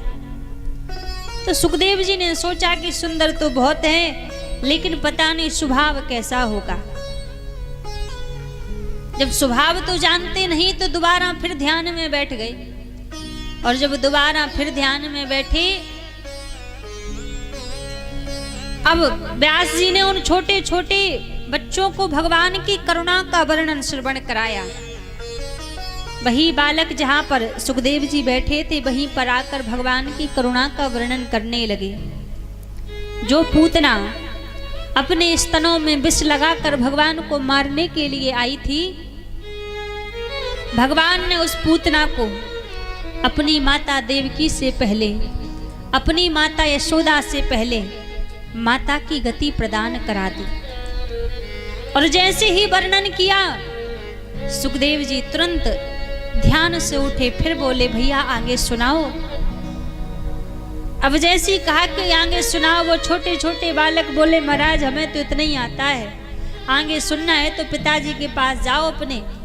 अब नहीं रुका गया सुखदेव जी पर, दौड़े दौड़े अपने पिताजी के पास आए और आकर व्यास जी के चरणों में गिर पड़े और कहा, पिताजी मुझे कृष्ण कथा सुनाइए। अब जैसी कहा कि कृष्ण कथा सुनाइए, तो व्यास जी मन में विचार करने लगे, ये बात मैं तो भली भांति जानता हूं कि मेरे पुत्र सुखदेव ने काम क्रोध लोभ मोह को जीत रखा है, लेकिन बिना परीक्षा लिए यदि सीधा मैंने भागवत की कथा को सुना दिया, श्रवण करा दिया, तो दुनिया के लोग यही कहेंगे कि व्यास जी का स्वयं का पुत्र था, इसलिए बिना कोई परीक्षा लिए भागवत का ज्ञान प्रदान करा दिया, भागवत की कथा श्रवण करा दी। तो पहले इनकी परीक्षा होनी चाहिए। व्यास जी ने कहा कि महाराज आप पहले जाइए महाराज जनक के पास में, महाराज जनक के पास में जाकर आप उनसे कुछ उपदेश लेकर आइए, उसके बाद हम आपको भागवत की कथा का अध्ययन कराएंगे, उसके बाद हम आपको भागवत की कथा श्रवण कराएंगे। और जैसे ही कहा कि आप पहले जनक जी के पास में जाइए, सुखदेव जी महाराज जनक जी के पास में आए। और जब जनक जी के पास में सुखदेव जी आए, तो जनक जी ने सुखदेव जी के काम क्रोध का लोभ मोह का यहाँ पर पहले परीक्षा ली।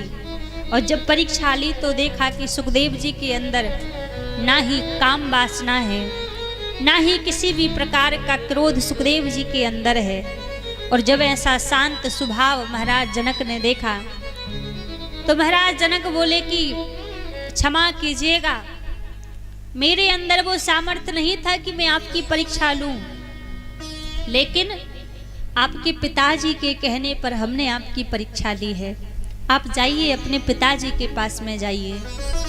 सुखदेव जी पुनः व्यास जी के पास में आए और व्यास जी के पास में आकर फिर व्यास जी ने सुखदेव जी को प्रथम बार श्रीमद् भागवत कथा का अध्ययन कराया।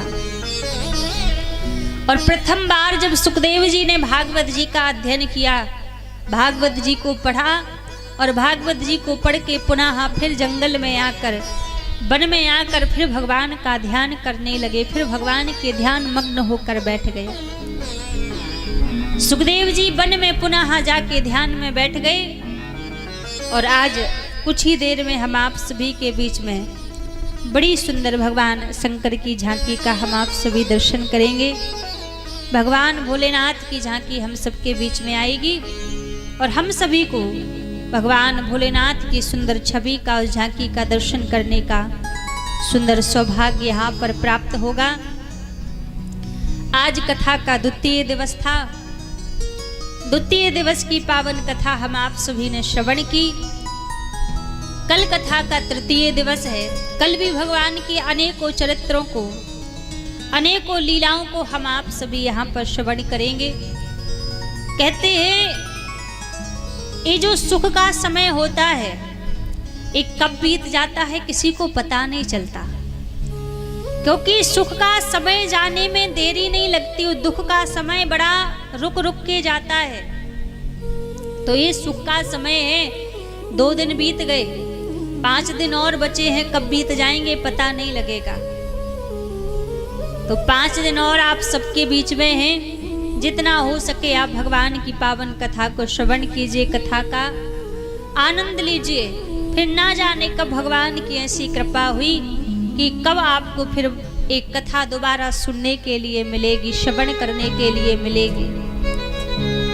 क्योंकि बार बार तो ऐसा अवसर मिलता नहीं है, बार बार ऐसा सौभाग्य मिलता नहीं है। अभी कृपा हुई है प्रभु की, तो अभी ऐसा सौभाग्य प्राप्त हुआ है, ऐसा अवसर मिला है।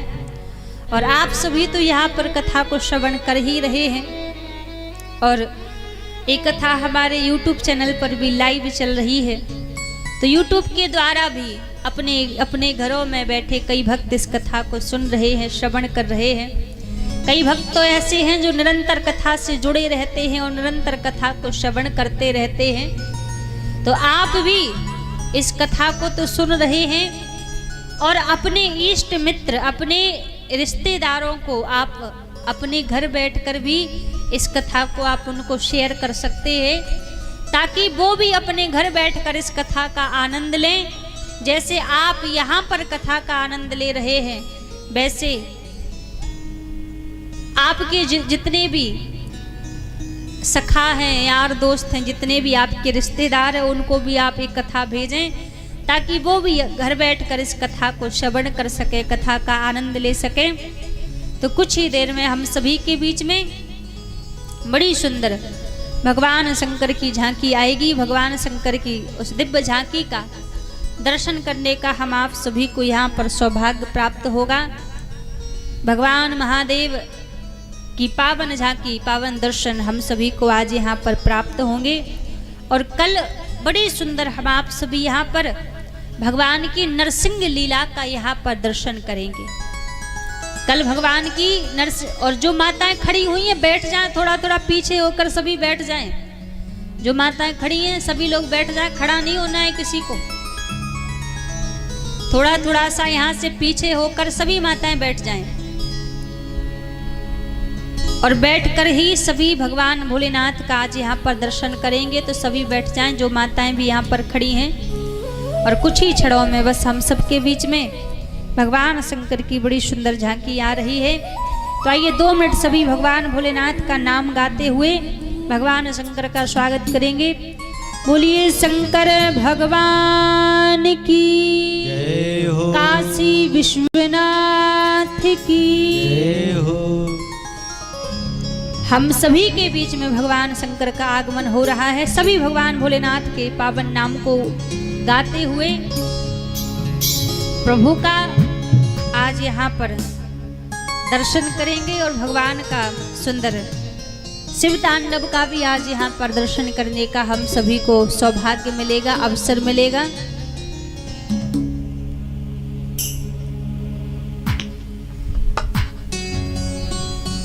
बोलिए शंकर भगवान की जय हो। ओ भोलेनाथ से निराला कोई और नहीं, भोलेनाथ से निराला कोई और नहीं, शंभुनाथ से निराला कोई और नहीं, शंभुनाथ से निराला कोई और नहीं। ऐसा डमरू बजाने वाला और नहीं, ऐसा डमरू बजाने वाला और नहीं, भोलेनाथ से निराला कोई और नहीं, भोलेनाथ से निराला कोई और नहीं, शंभुनाथ से निराला कोई और नहीं, शंभुनाथ से निराला कोई और नहीं। शंकर भगवान की जय हो।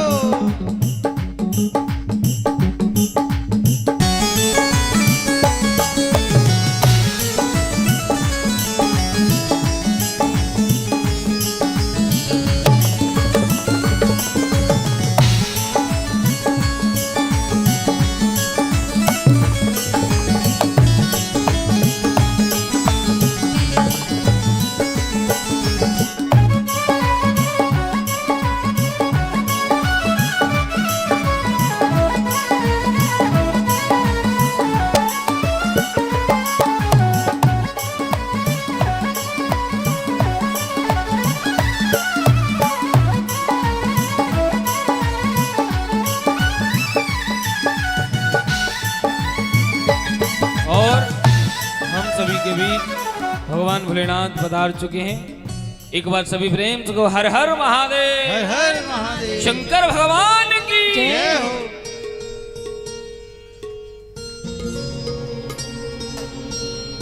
ओम नमः शिवाय, ओम नमः शिवाय, ओम नमः शिवाय, ओम नमः शिवाय, ओम नमः शिवाय, ओम नमः शिवाय, ओम नमः शिवाय, ओम नमः शिवाय। हर हर महादेव, हर हर महादेव, हर हर हर हर महादेव। ओम नमः शिवाय, ओम नमः शिवाय, ओम नमः शिवाय, ओम नमः शिवाय। ओम नमः शिवाय, ओम नमः शिवाय, ओम नमः शिवाय। ओम नमः शिवाय। हे ओम नमः शिवाय, ओम नमः शिवाय, ओम नमः शिवाय। ओम नमः शिवाय। ओम नमः शिवाय। दीपू भैया, दीपू जी कैमरा आप इधर कर लो, आप इधर आ जाओ राधेश्याम, और सभी बैठ जाएं। जो सभी खड़े हो गए, मेरा सभी से निवेदन है सभी बैठ जाएंगे, सभी बैठ जाएं। पीछे कर लो दीपू भैया, पीछे कर लो, सभी बैठ जाएं, आराम से बैठ करके दर्शन करें। हो हर हर महादेव, हर हर महादेव, हर हर हर महादेव। हर हर महादेव। हे हर हर महादेव, हर हर महादेव, हर हर महादेव। हर हर महादेव।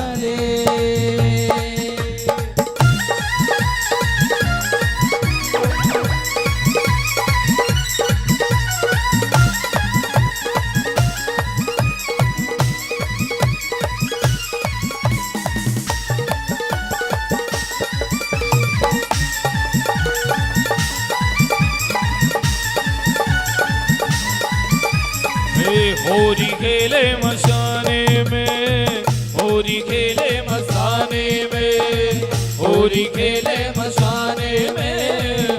होरी खेले मशाने में। हे काशी में खेले, घाट में खेले, काशी में खेले घाट में खेले। हे काशी में खेले, घाट में खेले, काशी में खेले घाट में खेले। खेले ओगण मसाने में, होरी खेले मसाने में, होरी खेले मसाने में। होरी खेले मसाने में, होरी खेले मसाने में। हे काशी में खेले, घाट में खेले, काशी में खेले घाट में खेले। हे काशी में खेले, घाट में खेले, काशी में खेले घाट में खेले। ओ खेले ओगण मसाने में, होरी खेले मशाने में, होरी खेले मशाने में, होरी खेले मशाने में, होरी खेले मशाने में। शंकर भगवान की जय हो।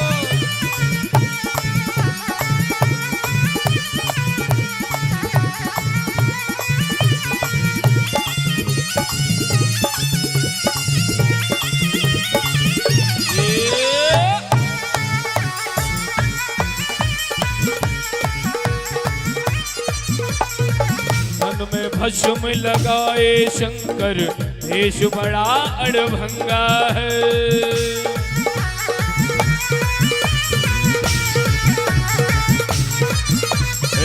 तन में भस्म लगाए शंकर, देश बड़ा अड़भंगा है।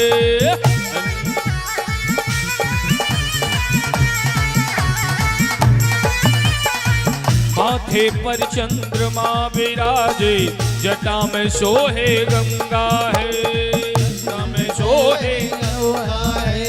जटा में सोए गंगा है। ओ खोल दिया है नयन तीसरा,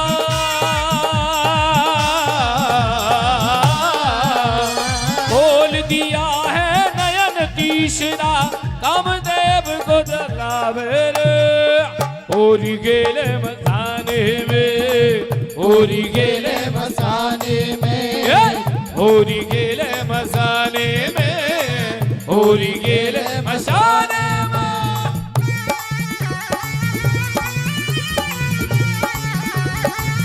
शंकर भगवान की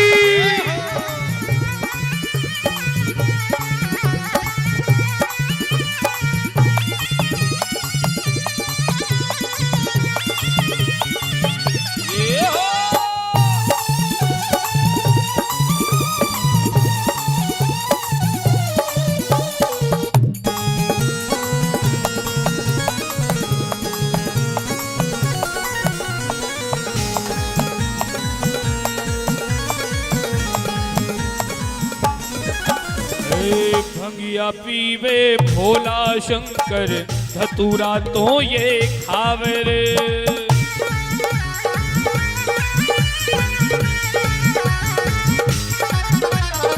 भंगिया पीवे भोला शंकर धतूरा तो ये खावे रे। 64 योगिनी नाचे गावे डम डम डमरू बजावे रे। 64 योगिनी नाचे गावे डम डम डमरू बजावे, हे डम डम डमरू बजावे रे। डम डम डमरू बजावे, डम डम डमरू बजावे रे। डम डम डमरू बजावे। मशान की राख से खेले होरी,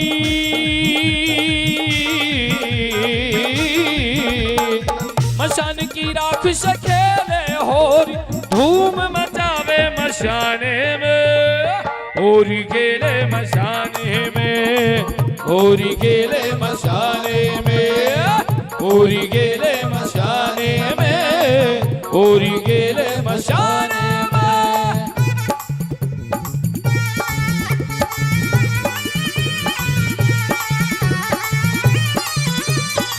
शंकर भगवान की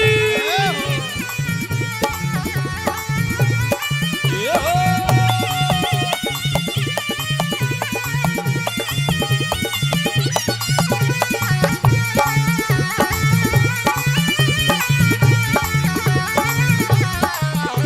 हरे राग से खेले जय भोले, हरे राग से खेले जय भोले, हरे नाग से खेले जय भोले, हरे भस्म से खेले जय भोले, भूष से खेले जय भोले, हरे रेस से खेले जय भोले, हरे प्रेस से खेले जय भोले, हरे हम भी खेले जय भोले, हरे हम से खेले जय भोले, हरे तुम भी खेले जय भोले, हरे हम से खेले जय भोले।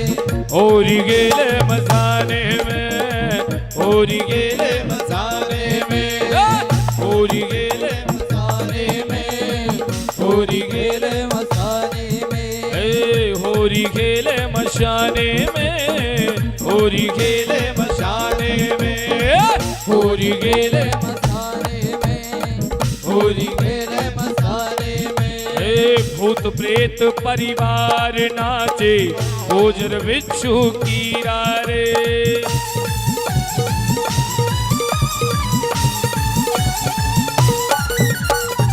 हल जल पिए बाबा लावा मन में राखे पीरा रे।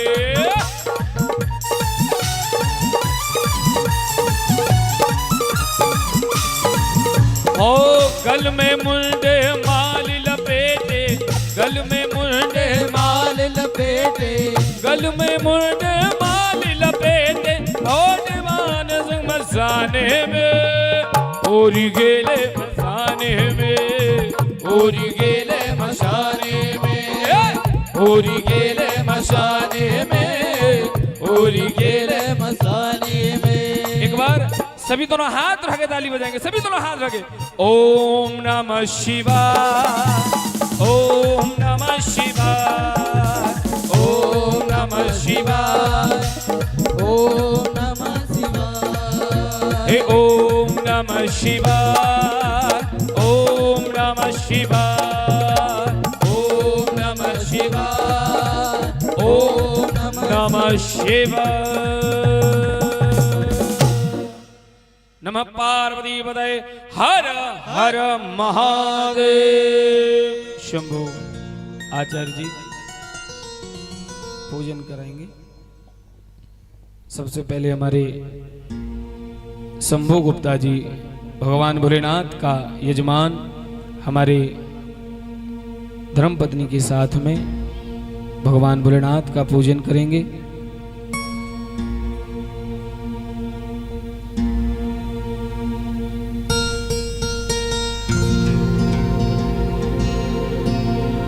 हो हर हर महादेव, हर हर महादेव, हर हर महादेव, हर हर महादेव, हर हर महादेव, हर हर महादेव, हर हर महादेव, हर हर महादेव, हर हर महादेव, हर हर महादेव, हर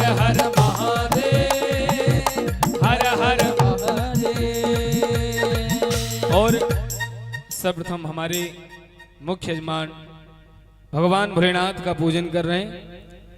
प्रभु कृपा करें, एक बार जोरदार तालियां बजाएं। ये बड़ी ही कृपा से आप हम सभी को सौभाग्य मिला है। हमारे गुप्ता परिवार के द्वारा भगवान की यह पावन गाथा श्रीमद्भागवत कथा आप हम सभी श्रीधाम वृंदावन से पधारी हुई परम पूज्य देवी गौर प्रिया जी की पावन वाणी में श्रवण कर रहे हैं और बड़े ही सौभाग्य से आप हम सभी भगवान भोलेनाथ का भी पूजन दर्शन किए। और आज भगवान भोलेनाथ के पूजन में हमारे गुप्ता जी 101 रुपया से पूजन कर रहे हैं। एक बार इनके लिए जोरदार ताली बजाएं। ये सौभाग्य भी बार बार नहीं मिलता, आप हम सभी को मिला है, उसका लाभ उठाएंगे। एक बार सभी प्रेम से हर हर महादेव। हर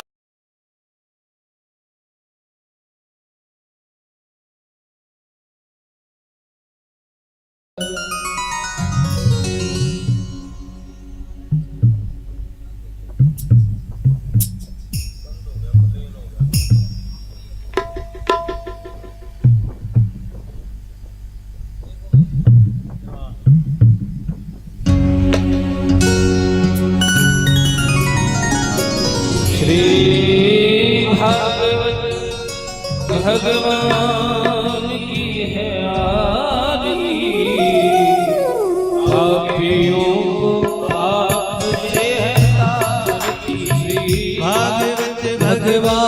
की है आरती, पापियों को पाप से है तारती। भागवत भगवान की है आरती, पापियों को पाप से है तारती।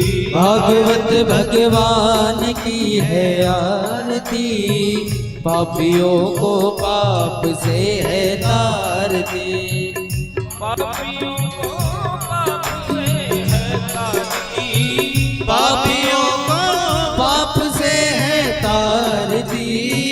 पापियों को पाप से है तारती, पापियों को पाप से है तारती। भागवत भगवान की है आरती, पापियों को पाप से है तारती। भागवत भगवान की है आरती, पापियों को पाप से है तारती। ये अमर पंथ, ये मुक्ति पंथ, ये पंचम वेद निराला, नव ज्योति जगाने वाला।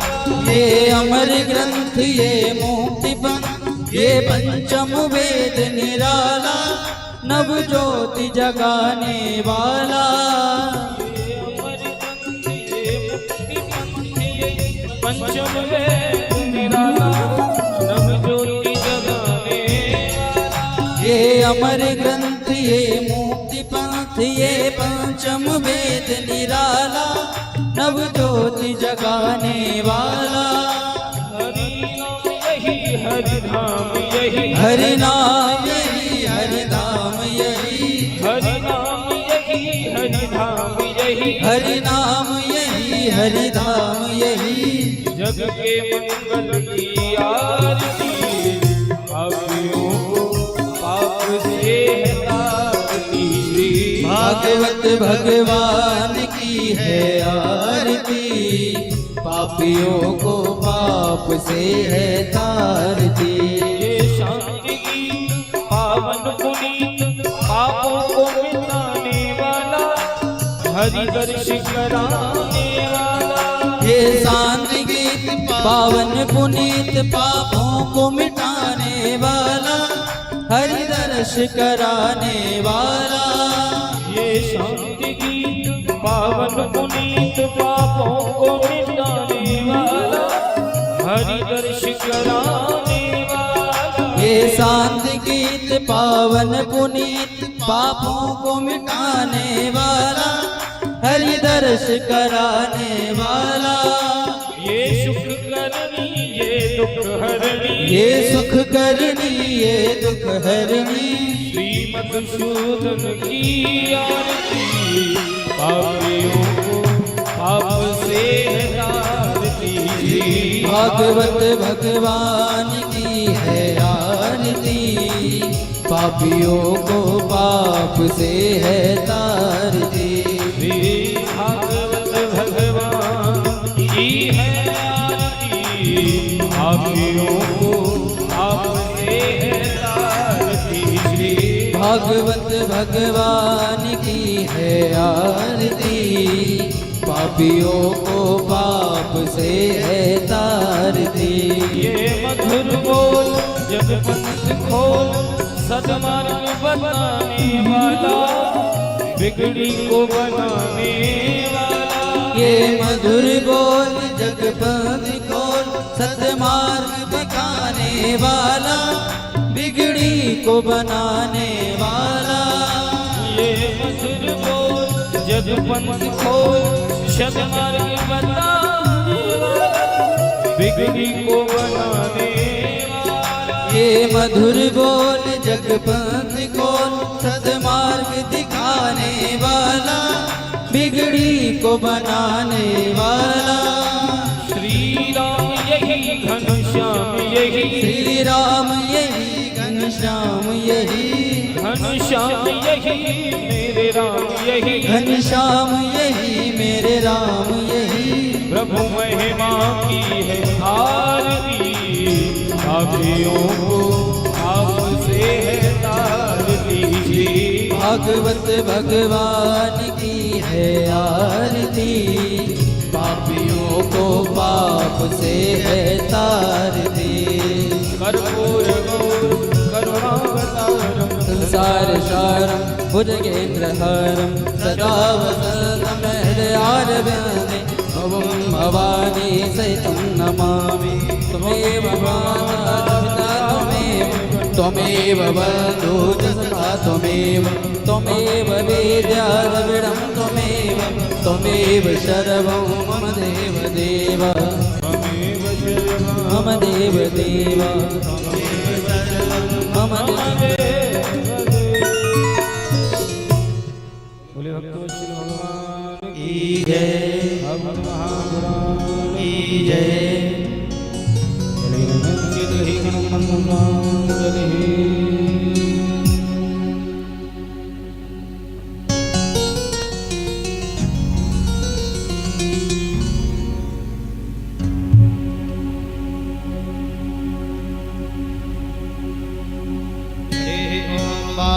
वाजमनीयेणाज्ञामाय जन्ता देवास्थाणि धर्मवाणि प्रथमाणिया षण्णादे हडागं महिमाणः सजन्तजुरवोर्भे साधियाः शन्तिदेवाः सेवन्ते कामकुलचम्पकपाटलाब्जे पुण्यागजाते करवीरलशालपुष्पे बेलवप्रवालतुलसीदलमञ्जरीभिः स्त्वा पूजयामि जगदेश्वर मे प्रसीदा स्त्वा पूजयामि जगदीश्वर मे प्रसीदा। नानासुगन्धिपुष्पाणि यथा कालोद्भवाणि च पुष्पाञ्जलिर्मया दत्त गृहाणां परमेश्वर। एष मन्त्रपुष्पाञ्जलिम् आवाहितपूजितं स्थापितशर्वेभ्यो देवेभ्यो श्रीमण भागवतमहापुराणेभ्यो नमः।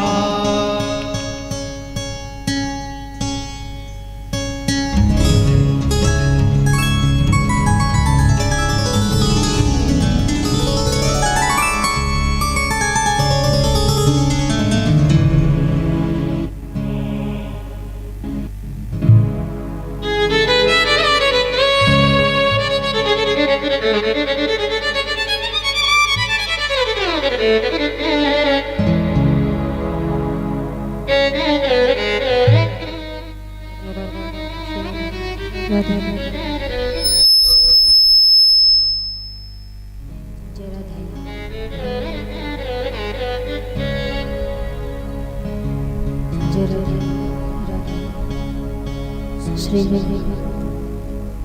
जय राधे श्री राधे जय श्री राम श्री राधे राधे जय श्री राम जय राधे श्री राधे जय राधे श्री राधे राधे जय श्री राम जय राधे राधे श्री राधे राधे जय राधे बोलिए श्री राम के हरिलाल की जय हो।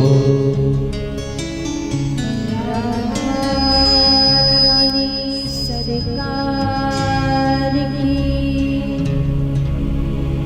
हनुमान जी महाराज की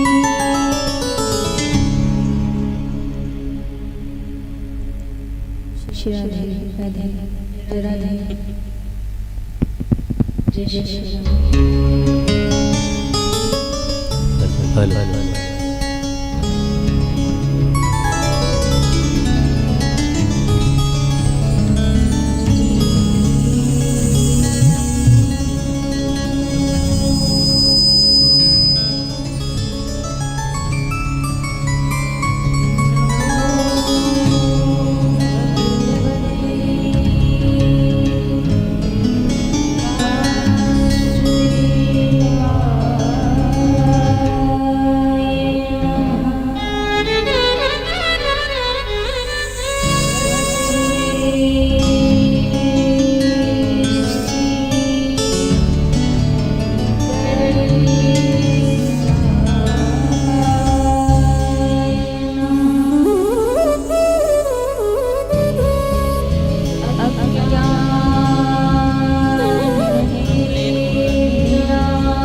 हरे राम राम राम हरे हरे। बोलिए शिवा के विहरलाल की जय हो। राधा रानी सरकार की जय हो।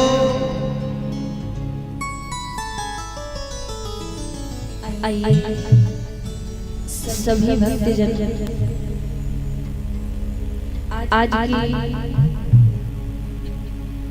पावन मंगलमयी कथा में प्रवेश करने से पहले मन और वाणी को पवित्र करते हुए प्रभु के पावन नाम को गाते हुए सभी आज की पावन मंगलमयी कथा में प्रवेश करेंगे।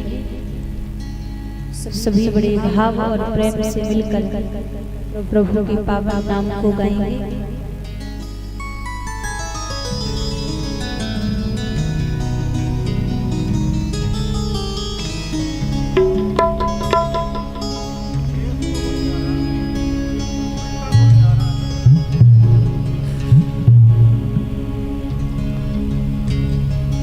मेरा आपकी कृपा से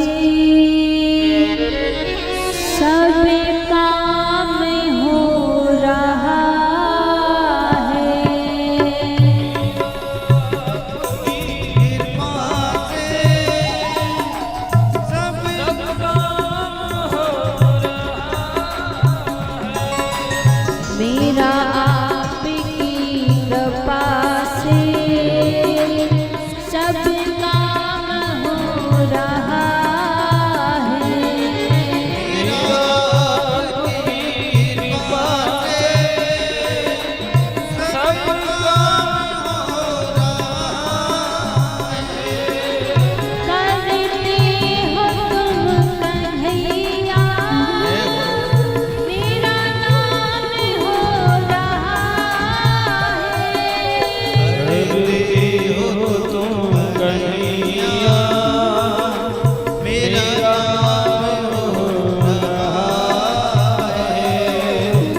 गुणगान कैसे गाऊं।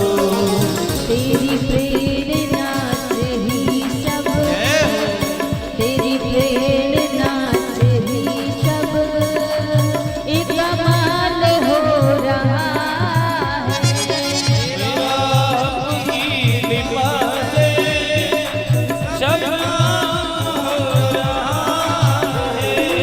मेरा आपकी कृपा से सब काम हो रहा है।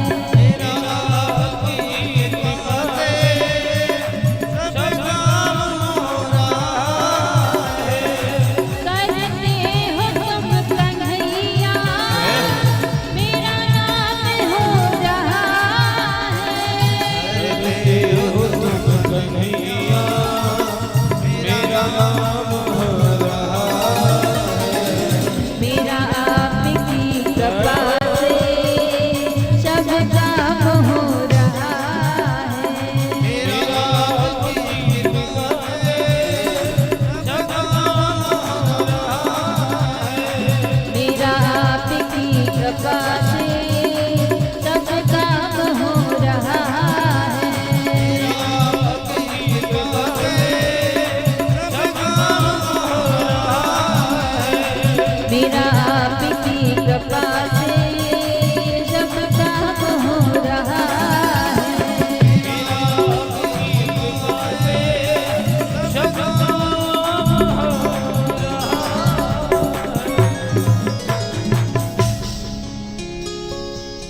मेरा आपकी कृपा से सब काम हो रहा है। मेरा आपकी कृपा से सब काम हो रहा है। करते हो तुम कन्हैया, मेरा नाम हो रहा है। करते हो तुम कन्हैया, मेरा नाम हो रहा है। मेरा आपकी कृपा से सब काम हो रहा है। मेरा आपकी कृपा से सब काम हो रहा है। बोलिए श्री राधा रमन लाल की, भागवत महापुराण की।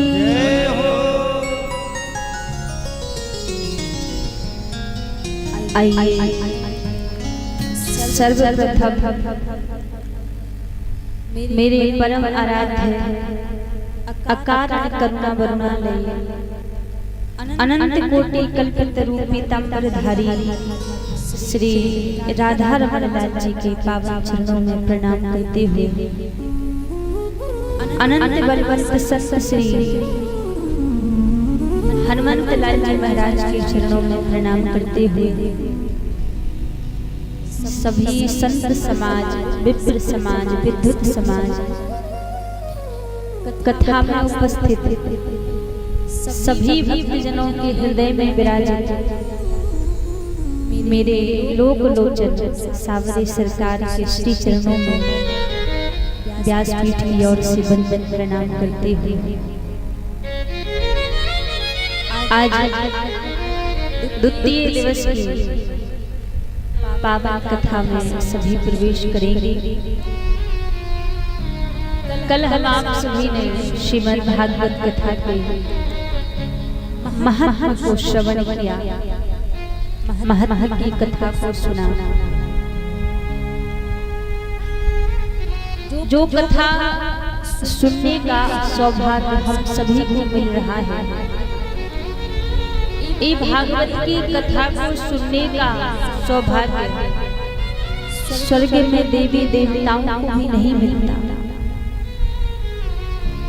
जो अवसर यहाँ पर हमें प्राप्त हो रहा है। यहाँ एक बार का समय था, नारद जी पृथ्वी लोक पर भ्रमण कर रहे थे।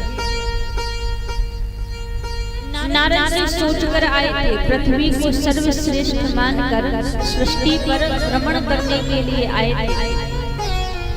और जब भ्रमण करने के लिए आए तो नारद जी ने हर जगह क्या देखा? छल कपट भोग भरा हुआ है, कहीं सत्य दिखाई नहीं दिया। जब कहीं भी नारद जी को सत्य दिखाई नहीं दिया तो वृंदावन की भूमि में नारद जी पहुंचे। और जब वृंदावन की भूमि में गए तो नारद जी ने क्या देखा? एक वृक्ष के नीचे एक युवती बैठी हुई है, अगल बगल वृद्धावस्था में दो पुरुष लेटे हुए हैं। और जैसे ही नारद जी वहां पहुंचे तो पूछा कि देवी आप कौन हैं? तो जवाब मिला, मेरा नाम भक्ति महारानी है। और ये जो वृद्धावस्था में दोनों पुरुष लेटे हुए हैं, ये मेरे पुत्र ज्ञान और वैराग्य है। नारद जी ने कहा, मेरी समझ में नहीं आया, माता तो युवती है, जवान है, लेकिन पुत्र वृद्ध हो चुके हैं। तब भक्ति महारानी ने कहा कि मैं जगह जगह गई, कहीं तो मैं वृद्ध हो जाती, मेरे पुत्र युवा हो जाता, कहीं हम तीनों ही वृद्ध हो जाते। और जब मैं श्रीधाम वृंदावन की भूमि में आई तो यहाँ आकर मैं तो युवा हो गई, मेरे दोनों पुत्र वृद्ध हो गए। क्योंकि वृंदावन की भूमि में ज्ञान नहीं है, वृंदावन की भूमि में वैराग्य नहीं है। जहाँ रोम रोम में श्याम सुंदर समाये हुए हैं, वहाँ ज्ञान और वैराग्य का क्या काम? कृष्ण तन कृष्ण मन कृष्ण है हमारो धन, ऊधो हमें आठों याम श्याम ही सो काम। ब्रजवासियों में, ब्रज में ज्ञान नहीं है, वैराग्य नहीं है। ब्रज की भूमि में जाकर तो श्याम बाबा भोलेनाथ भी गोपी का रूप बनाकर बैठे हुए हैं। तो जब वृंदावन में भक्ति महारानी आई तो भक्ति महारानी तो युवा हो गई, ज्ञान और वैराग्य वृद्ध हो गए। तो नारद जी से कहा कि आप हमारे कष्टों का निवारण कीजिए। नारद जी ने कहा, चिंता ना करो, हम आपके कष्टों को दूर करने का प्रयास करेंगे। नारद जी ने बहुत प्रयास किया, वेदों का पाठ किया, गीता का पाठ किया, लेकिन फिर भी ज्ञान और वैराग्य का बुढ़ापा दूर नहीं हुआ।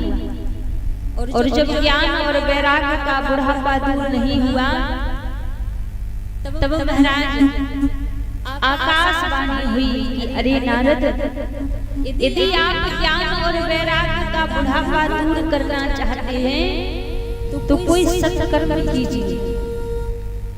अब नारद जी जगह जगह सत्कर्म की खोज कर रहे हैं। सत्कर्म की खोज करते करते जा रहे थे तो सामने से सनत कुमार मिले नारद जी को। सनत कुमार कौन है? ब्रह्मा जी के 4 पुत्र हैं, सनत, सनंदन, सनातन और सनत कुमार। ये ब्रह्मा जी के 4 पुत्र हैं। तो चारों जब रास्ते में मिले तो नारद जी से पूछा, महाराज आप इतने उदास क्यों हैं? आपको देखकर तो लगता है कि जैसे आपका कोई धन चोरी चला गया। नारद जी ने सारा वृतांत सुनाया। कहा, महाराज मैं संसार में सत्कर्म की खोज कर रहा हूँ। और जैसे कहा कि मैं सत्कर्म की खोज कर रहा हूँ, अब आपके निकट में आया हूँ। आप बताइए कि संसार में सबसे बड़ा सत्कर्म क्या है? और जैसे कहा कि सबसे बड़ा सत्कर्म क्या है तो सनत कुमार कहने लगे, नारद सबसे बड़ा सत्कर्म तो केवल मात्र एक ही है संसार में। सत्कर्म सूचि को नूनम ज्ञान यज्ञ स्मृतौ बुधै श्रीमद् भागवती वार्ता सूतो गीत सुकादिभिः।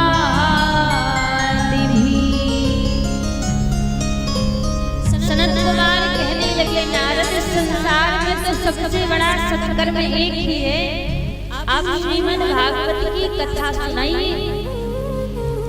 भागवत की कथा सुनाएंगे तो ज्ञान और वैराग्य का बुढ़ापा अवश्य दूर हो जाएगा।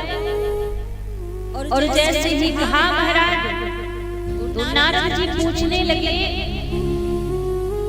कि जब वेदों का पाठ करने में कुछ नहीं हुआ तो केवल मात्र एक भागवत की कथा को सुनाने से कैसे ज्ञान और वैराग्य का बुढ़ापा दूर हो जाएगा? तब नारद जी ने कहा, सनत कुमार कहने लगे, नारद, वेद वृक्ष है और उसी वृक्ष का पका हुआ फल श्रीमद् भागवत की कथा है। कहते हैं जो स्वाद एक वृक्ष में नहीं होता, वो स्वाद उसके फल में होता है। तो कहा, आप भागवत की कथा सुनाइए। नारद जी ने कहा, ठीक है। अब नारद जी और सनत कुमार थे बद्रीनाथ की भूमि में, और ज्ञान वैराग्य और भक्ति महारानी है वृंदावन की भूमि में। वहां से थोड़ा सनत कुमार आगे चलकर आए, यहाँ से ज्ञान वैराग्य भक्ति महारानी को बुलाया। बीच में हरिद्वार की पावन भूमि गंगा जी का किनारा, बट वृक्ष के नीचे सुंदर व्यास मंच बनाया, और व्यास मंच पर चारों भाई सनत कुमार विराजते हैं और भागवत की कथा को कहना प्रारंभ कर दिया। जैसे ही भागवत की कथा को कहना प्रारंभ किया तो कथा के मध्य में नारद जी ने प्रश्न कर दिया। नारद जी पूछने लगे, भगवान, यदि कोई पुण्यात्मा व्यक्ति भागवत की कथा को सुने और मुक्त हो जाए तो कोई बड़ी बात नहीं है, क्योंकि वो पुण्यात्मा था, धर्मात्मा था। क्या इस भागवत की कथा को सुनकर कोई पापी व्यक्ति भी मुक्त हो सकता है? सनत कुमार कहने लगे, नारद, तुम तो केवल मात्र पापी व्यक्ति की बात कर रहे हो।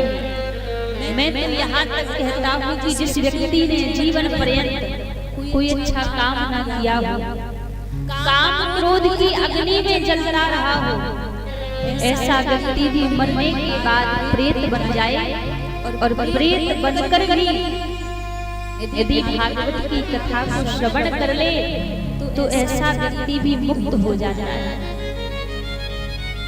अब जैसे कहा तो नारद जी बोले, महाराज, आपकी बात समझ में नहीं आई।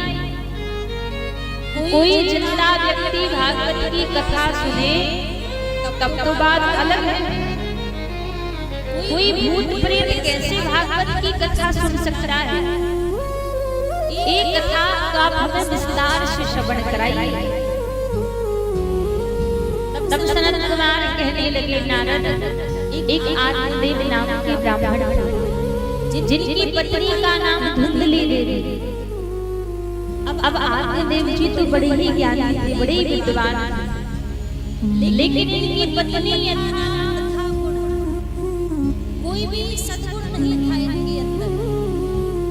ना पूजन पाठ करती, ना भगवान का ध्यान करती, दिन भर इधर उधर की वार्तालाप करके पूरा समय निकालती रहती। और कहते हैं, महाराज, घर की गृहिणी कितनी भी संस्कारी हो, कितनी भी गुणवान हो, लेकिन उसके अंदर यदि भगवान की सेवा का गुण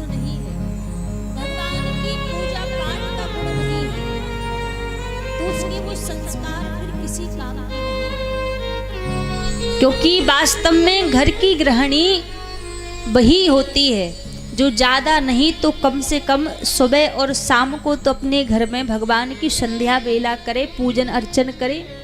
ये हर एक घर की गृहिणी का कार्य होता है। आजकल माताओं को इतना काम नहीं होता, फिर भी भगवान का पूजन पाठ नहीं करती, इधर उधर की बातें कर कर के समय बिता देगी।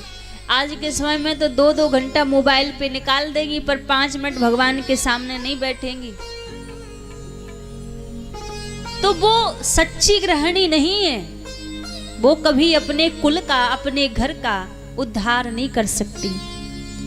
क्योंकि एक घर की गृहिणी का ही कार्य होता है कि खुद भी वो भगवान से जुड़े और अपने घर में जितने सदस्य हैं उनको भी भगवान से जोड़े। तो धुंधली दिन भर घर में रहा करती थी, लेकिन कोई सद्गुण नहीं था। कभी भगवान का नाम जप नहीं करती, पूजा पाठ नहीं करती, कोई नियम संयम इसके जीवन में नहीं था। आत्मदेव जी तो बड़े ज्ञानी थे, लेकिन इनके घर में कोई संतान नहीं थी। एक दिन क्या हुआ, एक साधु इनके द्वार पर भिक्षा मांगने के लिए आए, और जब भिक्षा मांगने के लिए आए तो आत्मदेव जी घर के अंदर भिक्षा लेने के लिए गए। और जब भिक्षा लेकर आत्मदेव जी बाहर आने लगे तो साधु ने क्या देखा कि इनके घर के आंगन में जो तुलसी लगी थी वो तुलसी सूख गई है। तो आत्मदेव जी से पूछने लगे कि हे विप्र देवता, आप क्या अपने घर के आंगन की तुलसी को जल नहीं देते? आपके आंगन की तुलसी सूखी हुई है। आत्मदेव जी ने कहा, महाराज जल तो नित्य प्रति देते हैं, पर कभी भी ये तुलसी हरी भरी नहीं होती। संत के मुख से वैसे ही निकल पड़ा, मुझे लगता है आपके घर कोई संतान नहीं है, इसलिए तुलसी मैया आपके हाथ का जल स्वीकार नहीं करती। क्षमा करना, मैं भिक्षा नहीं ले सकता। खाली हाथ संत वहां से लौट कर चले गए। जब खाली हाथ वहां से लौट कर चले गए तो आत्मदेव जी को बड़ा कष्ट हुआ, बड़ा दुख हुआ। ऐसा जीवन किस काम का, ना साधु सेवा कर सकता हूँ, न भगवान सेवा स्वीकार कर रहे हैं। वन में जाकर बैठकर रुदन करने लगे, भगवान को पुकारने लगे। देखो, घर में तुलसी की बड़ी महिमा है। जिस घर के आंगन में तुलसी लगी रहती है वो घर मंदिर के समान होता है। और आप खूब बड़ा महल अटारी बना लो और घर के आंगन में यदि तुलसी नहीं है तो वो नरक के ही बराबर है। भागवत जी में एक आंगन का वर्णन है, संत स्वयं चलकर आए हुए थे घर में, लेकिन देखा कि घर के आंगन में सूखी तुलसी है तो लौट कर चले गए। एक आंगन का वर्णन मानस में है, जब श्री हनुमान जी महाराज लंकापुरी में माता जानकी की खोज करने के लिए गए, तो हनुमान जी महाराज विचार करके गए थे, दैत्यों की नगरी है, राक्षसों की नगरी है, ज्यादा रुकना नहीं है, बस माँ की खोज करके लौट कर आ जाऊंगा। रात्रि के समय लंकापुरी में हनुमान जी महाराज भ्रमण कर रहे थे, और जब रात्रि के समय में भ्रमण कर रहे थे तो एक घर हनुमान जी महाराज को ऐसा दिखाई दिया। उस घर को देखकर हनुमान जी महाराज चकित हो गए। उस घर को देखकर कहने लगे, पूरी लंकापुरी को नहीं कहा कि पूरी लंकापुरी सुंदर बनी है, भुवन एक सुंदर पुनी देखा। एक भुवन सुंदर दिखाई दिया केवल। अब उस एक भवन में ऐसा क्या था जिसके लिए हनुमान जी ने कहा कि ये सुंदर है? वैसे पूरी लंकापुरी सोने की बनी है। लंकापुरी में नौकर चाकर के घर भी सोने के बने हैं, लेकिन उनके लिए नहीं कहा कि ये सुंदर है। एक घर को हनुमान जी ने कहा कि बड़ा सुंदर है, मंदिर के समान है। क्यों? क्योंकि उस घर के आंगन में तुलसी लगी हुई थी। उस तुलसी को देखकर हनुमान जी महाराज खड़े हो गए।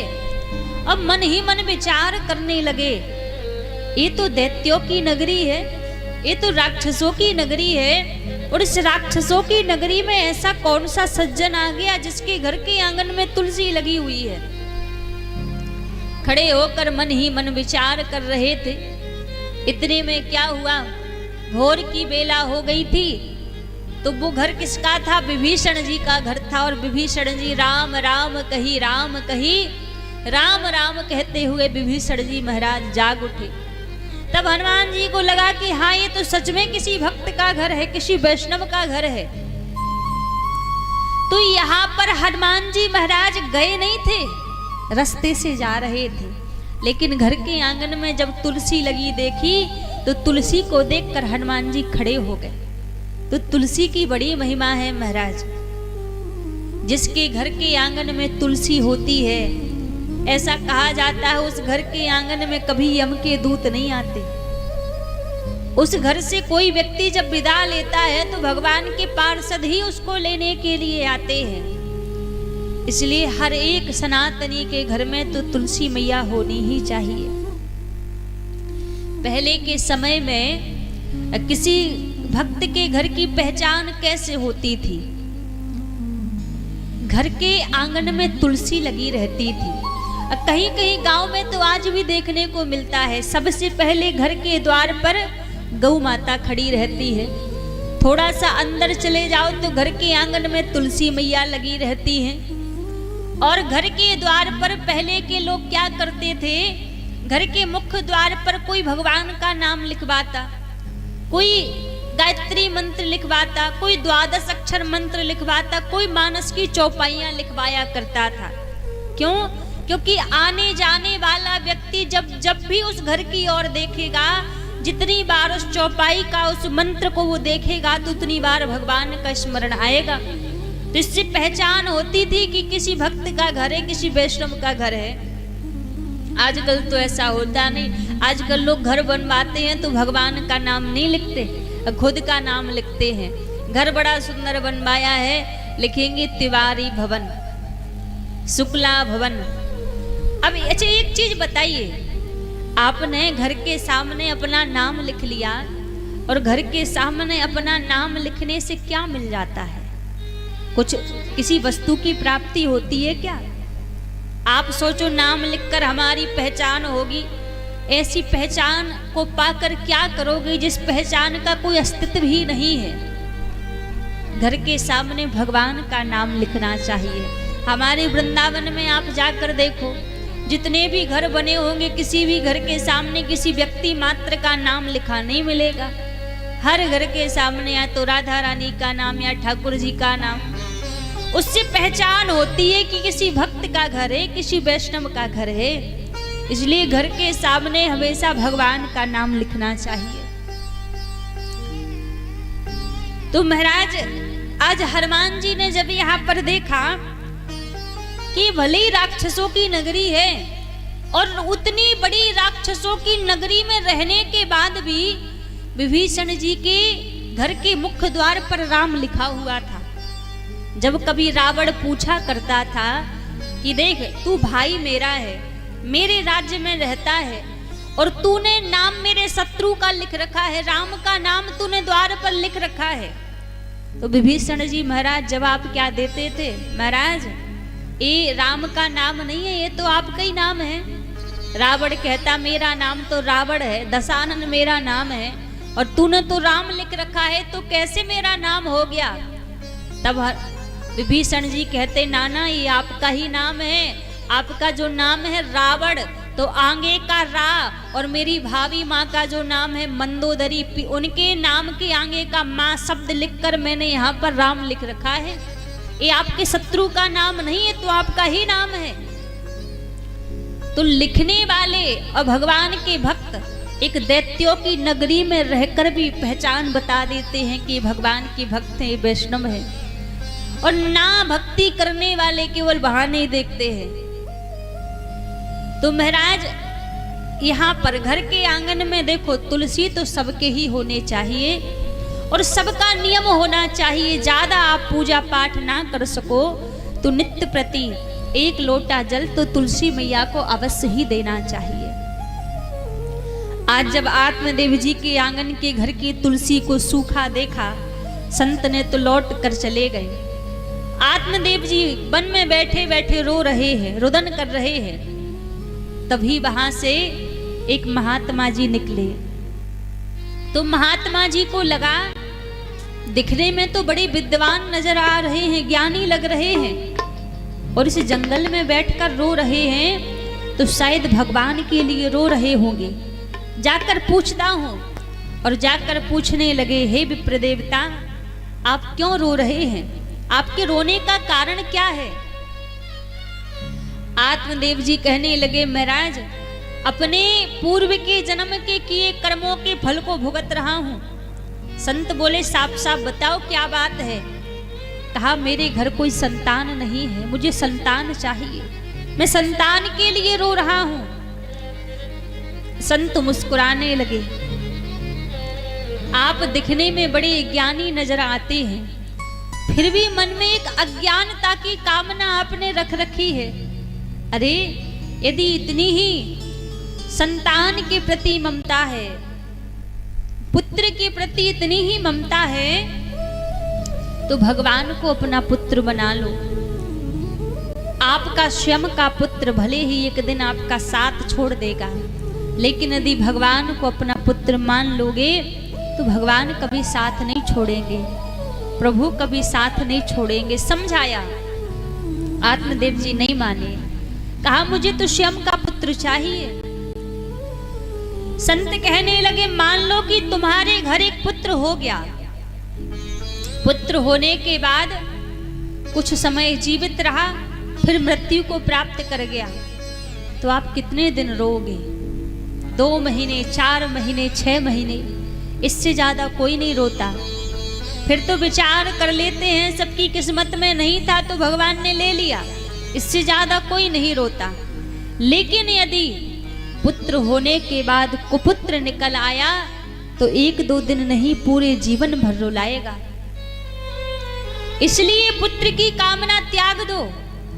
आत्मदेव जी रोने लगे, नहीं, मुझे तो स्वयं का पुत्र चाहिए। जब रोने लगे तो संत को दया आ गई, एक फल दे दिया, जाओ जाकर ये फल अपनी पत्नी को खिला देना, सुंदर पुत्र का जन्म होगा। फल को लेकर धुंधली के पास आए, इस फल को खा ले, पुत्र का जन्म होगा। धुंधली ने उस फल को खाया नहीं। अपनी बहन की बातों में लगकर इसकी बहन ने कहा, तू चिंता ना कर, फल खाने से कोई पुत्र नहीं होता है। मैं अभी गर्भवती हूँ और मेरे गर्भ से जो बालक जन्म लेगा मैं रातों रात तुझे लाकर दे दूंगी, तू मुझे थोड़ा धन दे देना। ऐसा ही किया धुंधली ने, वो फल जाकर गाय को खिला दिया। आत्मदेव जी से झूठ बोलने लगी कि मुझे तो फल खाने से बड़ा ही फायदा है। अब वो समय बीता, इसकी बहन के घर एक पुत्र ने जन्म लिया, वो रातों रात धुंधली को दे गई। अब तो धुंधली ने सब में डंडोरा पीट दिया कि मेरे घर पुत्र का जन्म हुआ है, पुत्र का जन्म हुआ है। आत्मदेव जी तो बड़े प्रसन्न कि भगवान की कृपा हमारे ऊपर भी हुई है। हमारे घर में भी किलकारियां गूंजने लगी।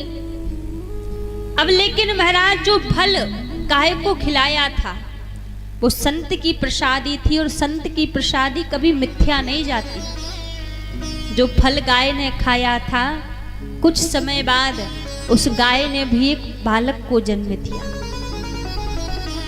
उस बालक के केवल कान गाय के समान थे, गैया जैसे कान थे, मानव जैसी देह, दुनिया अचरज कर रही, हरी माया तो देख। प्रभु की माया देखो कि एक गाय ने एक बालक को जन्म दिया। अब तो आत्मदेव जी बड़े प्रसन्न। जो पुत्र मोल का लिया था उसका नाम धुंधकारी रखा, और गाय के पुत्र का नाम गोकर्ण रखा। धीरे धीरे दोनों बड़े होने लगे। गोकर्ण जी तो संत की प्रसादी थे, तो हृदय से ही ज्ञान था। लेकिन ये जो धुंधकारी था, ये अपनी माँ का लाडला था, और अपनी माँ के लाड़ प्रेम में बिगड़ गया। जब माँ की लाड़ प्रेम में बिगड़ गया, बड़े होकर मंदरा पान करने लगा, मांस का सेवन करने लगा। एक दिन गोकर्ण जी महाराज आत्मदेव जी धुंधकारी को अपने पास बुलाया और अपने पास में बुलाकर धुंधकारी को समझाने लगे कि देख, हमें मनुष्य का जन्म मिला है और मनुष्य जन्म की सार्थकता भगवान के नाम में है। तू मदिरा पान करता है, मांस का सेवन करता है, त्याग दे, महापाप लगेगा। जैसी कहा तो अपने पिता के ऊपर चिल्लाने लगा, अरे मुझे रोका मत करो, मैं जो भी करता हूं सब अच्छा करता हूं। बुरे लोगों की एक खासियत होती है, वो जो भी काम करते हैं उनको लगता है यही बढ़िया है, यही अच्छा है। अच्छा समझाने वाला भी उनको बुरा लगता है। अपने पिता को ही चिल्लाने लगा और भाग गया वहां से। आज आत्मदेव जी घर में बैठे बैठे रुदन कर रहे हैं।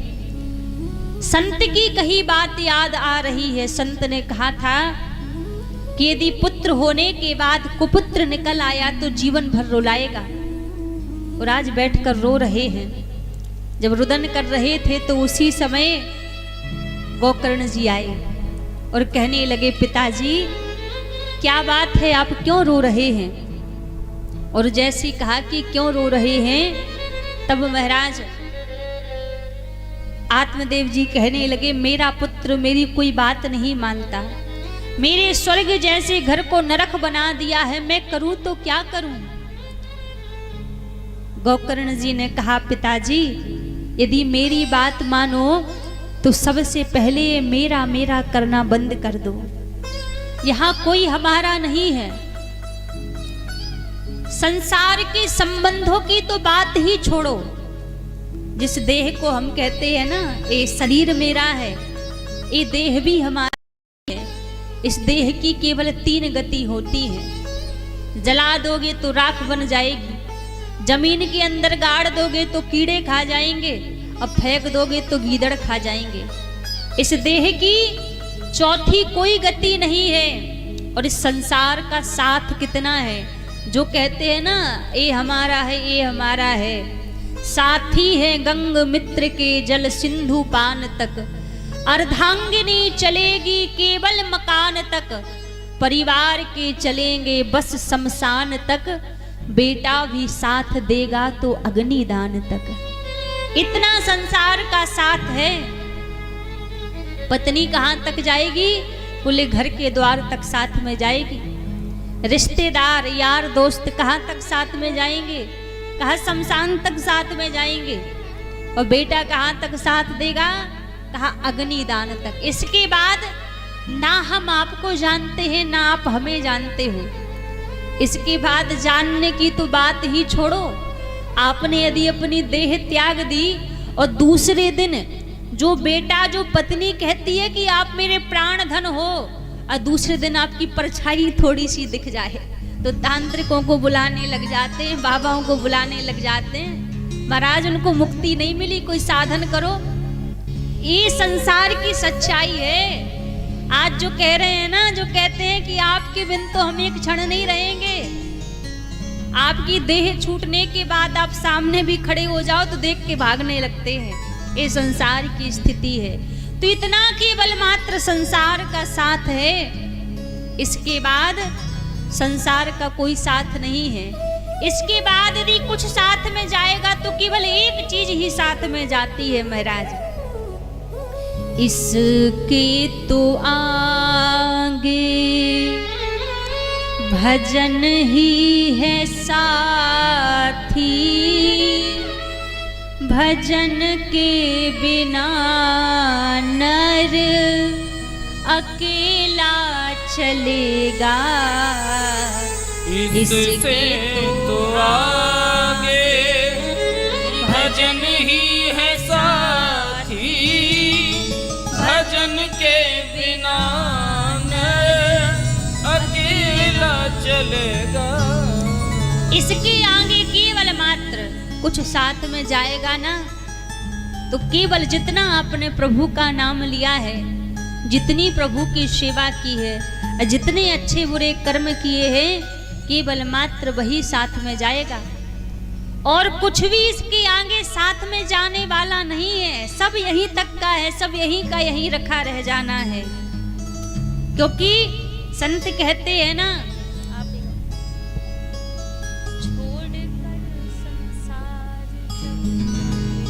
श्रद्धे बोलिए भक्तवत्सल भगवान की जय। हे छोड़ कर संसार जब तू जाएगा, कोई न साथी तेरा साथ निभाएगा।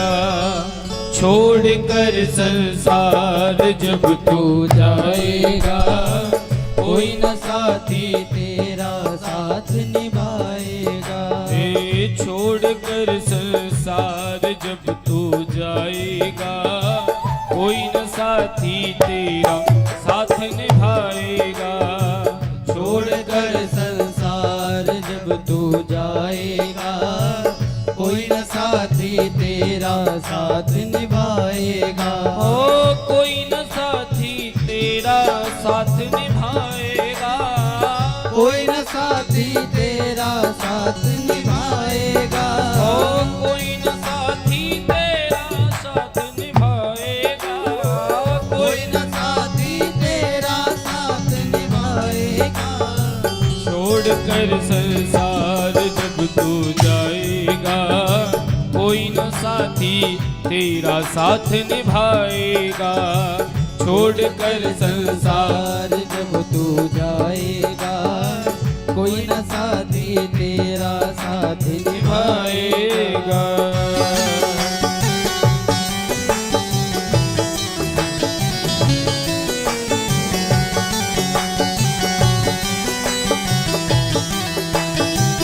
भक्तवत्सल भगवान की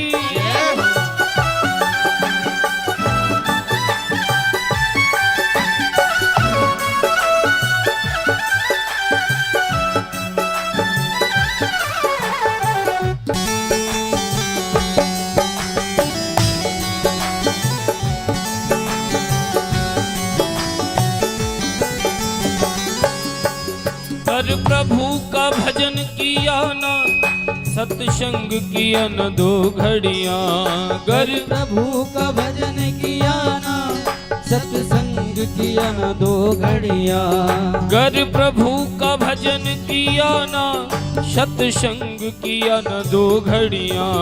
गर प्रभु का भजन किया ना, सत्संग किया न दो घड़ियां। यमदूत लगा कर तुझको ले जाएंगे हथकड़ियां। यमदूत लगा कर तुझको ले जाएंगे हथकड़ियां। ये कौन छुड़ाएगा, कोई न साथी तेरा साथ निभाएगा। छोड़ कर संसार जब तू जाएगा, कोई न साथी तेरा साथ निभाएगा। हो छोड़ कर संसार जब तू जाएगा, कोई न साथी तेरा साथ निभाएगा। छोड़ कर संसार जब तू जाएगा, कोई न साथी तेरा साथ निभाएगा।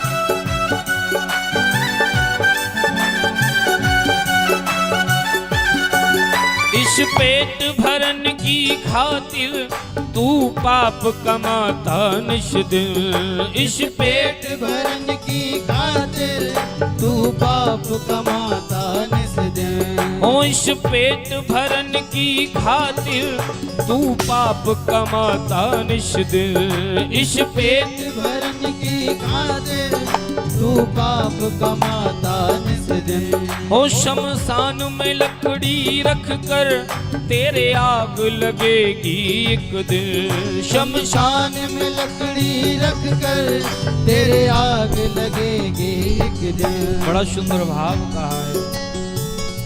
इस पेट भरण की खातिर तू पाप कमाता निश दिन। शमशान में लकड़ी रख कर तेरी आग लगेगी एक दिन। इंसान एक पेट भरने के लिए पता नहीं कितने झूठ बोलता है। जब अंत में जाना होता है उस समय सब खाली रहता है, एक कौड़ी साथ नहीं जाती। इसीलिए कहा गया है इस पेट भरन की खातिर तू पाप कमाता निश दिन। इस पेट भरन की खातिर तू पाप कमाता निस दिन। हो शमशान में लकड़ी रख कर तेरे आग लगेगी एक दिन। शमशान में लकड़ी रख कर तेरे आग लगेगी एक दिन। खाक हो जाएगा कोई न साथी तेरा साथ निभाएगा। छोड़ कर संसार जब तू जाएगा कोई न साथी तेरा साथ निभाएगा। ओ छोड़ कर संसार जब तू जाएगा कोई न साथी तेरा साथ निभाएगा। छोड़ कर संसार जब तू जाएगा कोई न साथी तेरा साथ निभाएगा।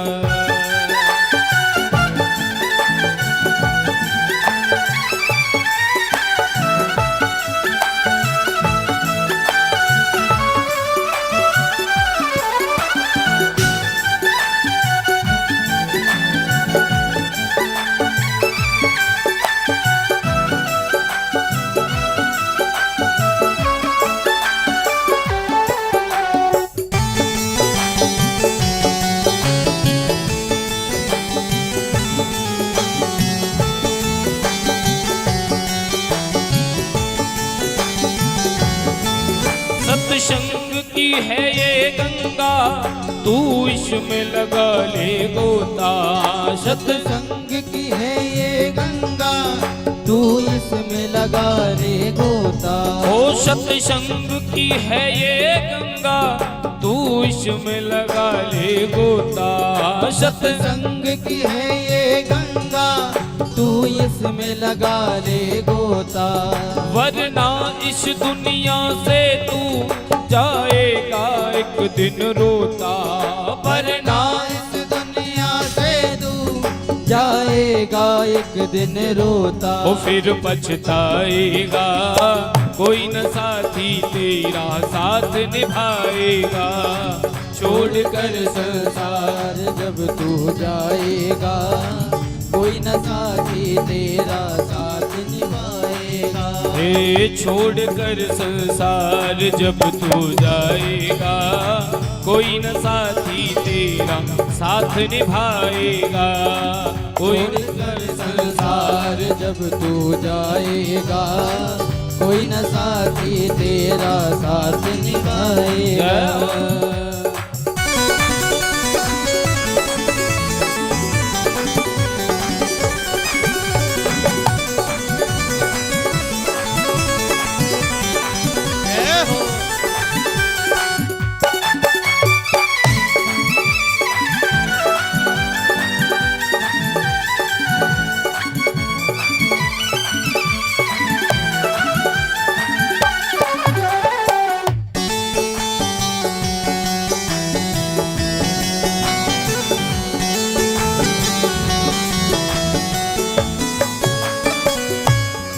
हो क्यों करता मेरा मेरा ये दुनिया रैन बसेरा। क्यों करता मेरा मेरा ये दुनिया रैन बसेरा। हो क्यों करता मेरा मेरा ये दुनिया रैन बसेरा। क्यों करता मेरा मेरा ये दुनिया रैन बसेरा। यहाँ कोई न रहने पाता ये चंद दिनों का डेरा, यहाँ कोई न रहने पाता, ये चंद दिनों का डेरा। हो यहाँ कोई न रहने पाता, ये चंद दिनों का डेरा, यहाँ कोई न रहने पाता, ये चंद दिनों का डेरा। हंस उड़ जाएगा, हंस उड़ जाएगा, कोई न साथी तेरा साथ निभाएगा। छोड़ कर संसार जब तू जाएगा, कोई न साथी तेरा साथ निभाएगा। हे छोड़ कर संसार जब तू जाएगा, कोई न साथी तेरा साथ निभाएगा। छोड़ कर संसार जब तू जाएगा, कोई न साथी तेरा साथ निभाएगा। जब कुछ साथ नहीं जाने वाला तो साथ जाएगा क्या? एक बार दोनों हाथ उठा के श्री राधे राधे प्रभु गोविंद नाम लेते हुए सभी, हे भज गोविंद गोविंद गोपाला, भज गोविंद गोविंद गोपाला, भज गोविंद गोविंद गोपाला, भज गोविंद गोविंद गोपाला। मेरो मुरली मनोहर नंद लाला, मेरो मुरली मनोहर नंद लाला, मेरो मुरली मनोहर नंद लाला, मेरो मुरली मनोहर नंद लाला। भज गोविंद गोविंद गोपाला, भज गोविंद गोविंद गोपाला, हे भज गोविंद गोविंद गोपाला, भज गोविंद गोविंद गोपाला। मेरो मुरली मनोहर नंद लाला, मेरो मुरली मनोहर नंद लाला, मेरो मुरली मनोहर नंद लाला, मेरो मुरली मनोहर नंद लाला। हे भज गोविंद गोविंद गोपाला, भज गोविंद गोविंद गोपाला। बोले भक्त वत्सल भगवान की जय। कांके बिहारी लाल की जय। कहते हैं महाराज, संसार में कुछ साथ में जाएगा तो जितने हमने भगवान का नाम लिया है, जितना प्रभु का भजन किया है, केवल मात्र वही हमारे साथ में जाएगा। और कुछ भी साथ में जाने वाला नहीं है। जितनी चीजों को भी हम कहते हैं ये मेरा है, ये मेरा है, क्यों करता मेरा मेरा ये दुनिया रैन बसेरा। यहाँ कोई ना रहने पाता ये 4 दिनों का डेरा। हंस उड़ जाएगा, कोई ना साथी तेरा साथ निभाएगा।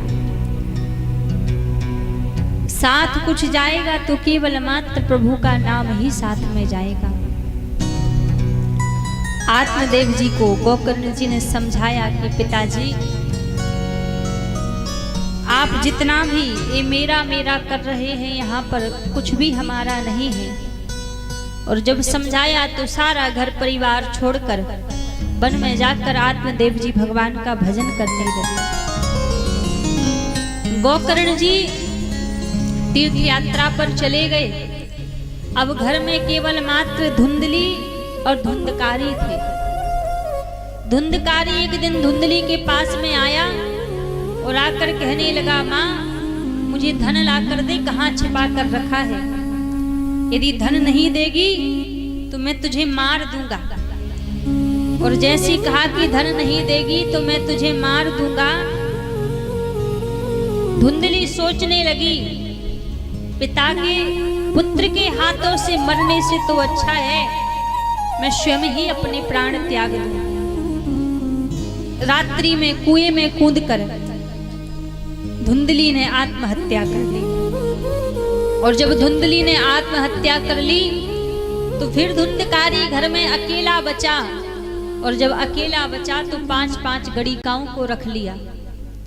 चोरी करने लगा, डांके डालने लगा।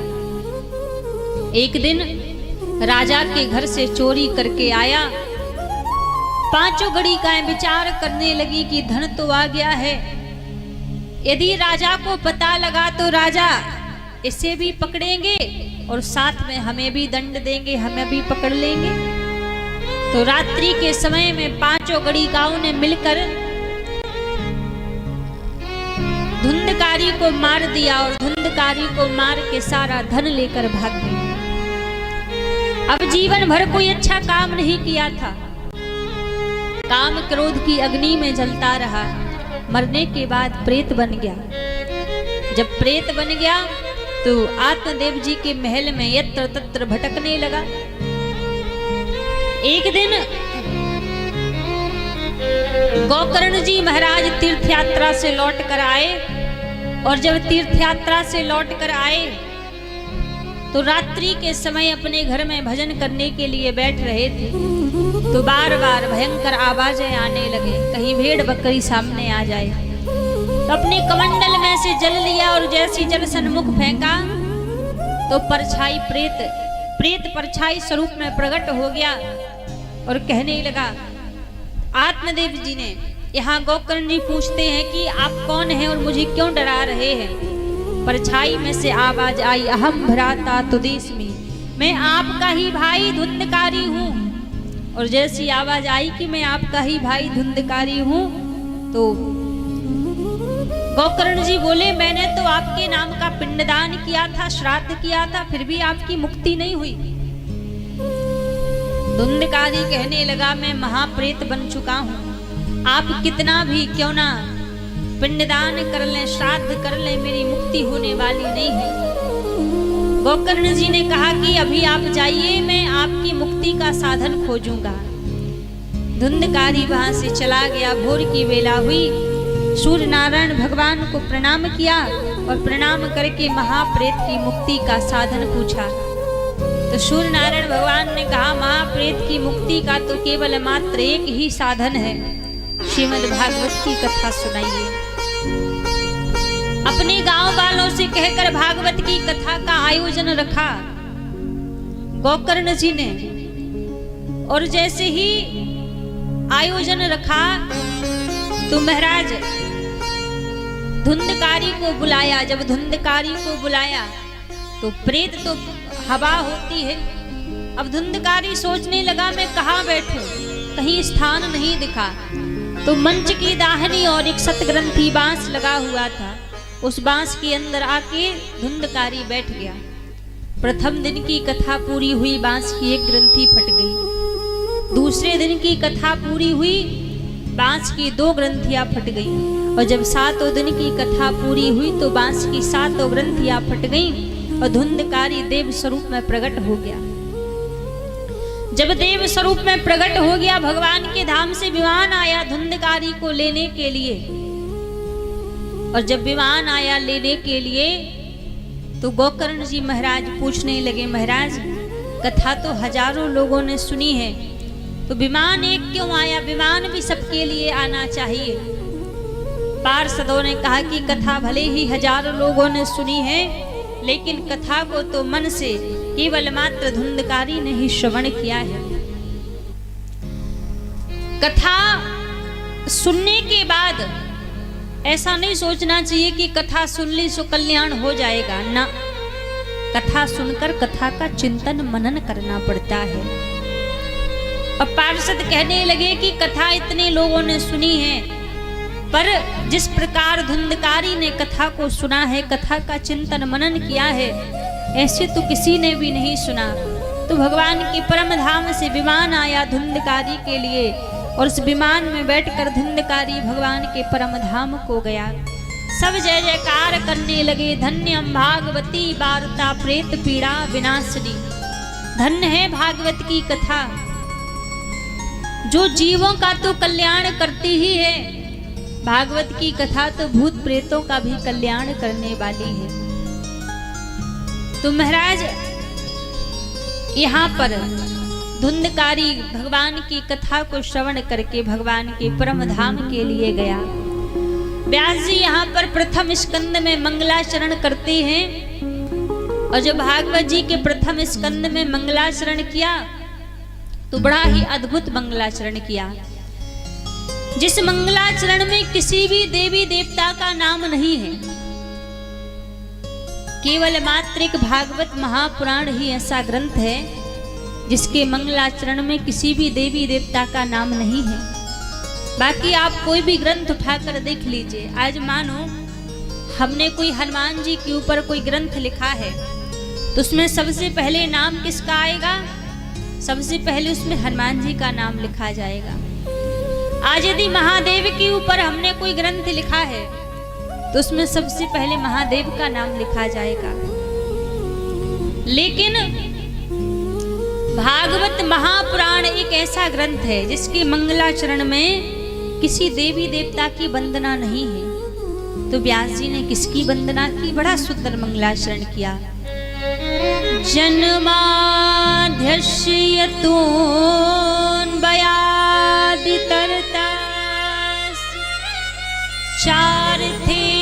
चारथेष्वभिज्ञा स्वराट तेने ब्रह्म हृदयादि कवि मोहयन्ति अति सूर्या तेजो बारी मृदा यथा विनिमयो यत्र यत्र सर्गो मृषा धामिना श्वेन सदा निरस्तकुहकं सत्यं परम धीमहि।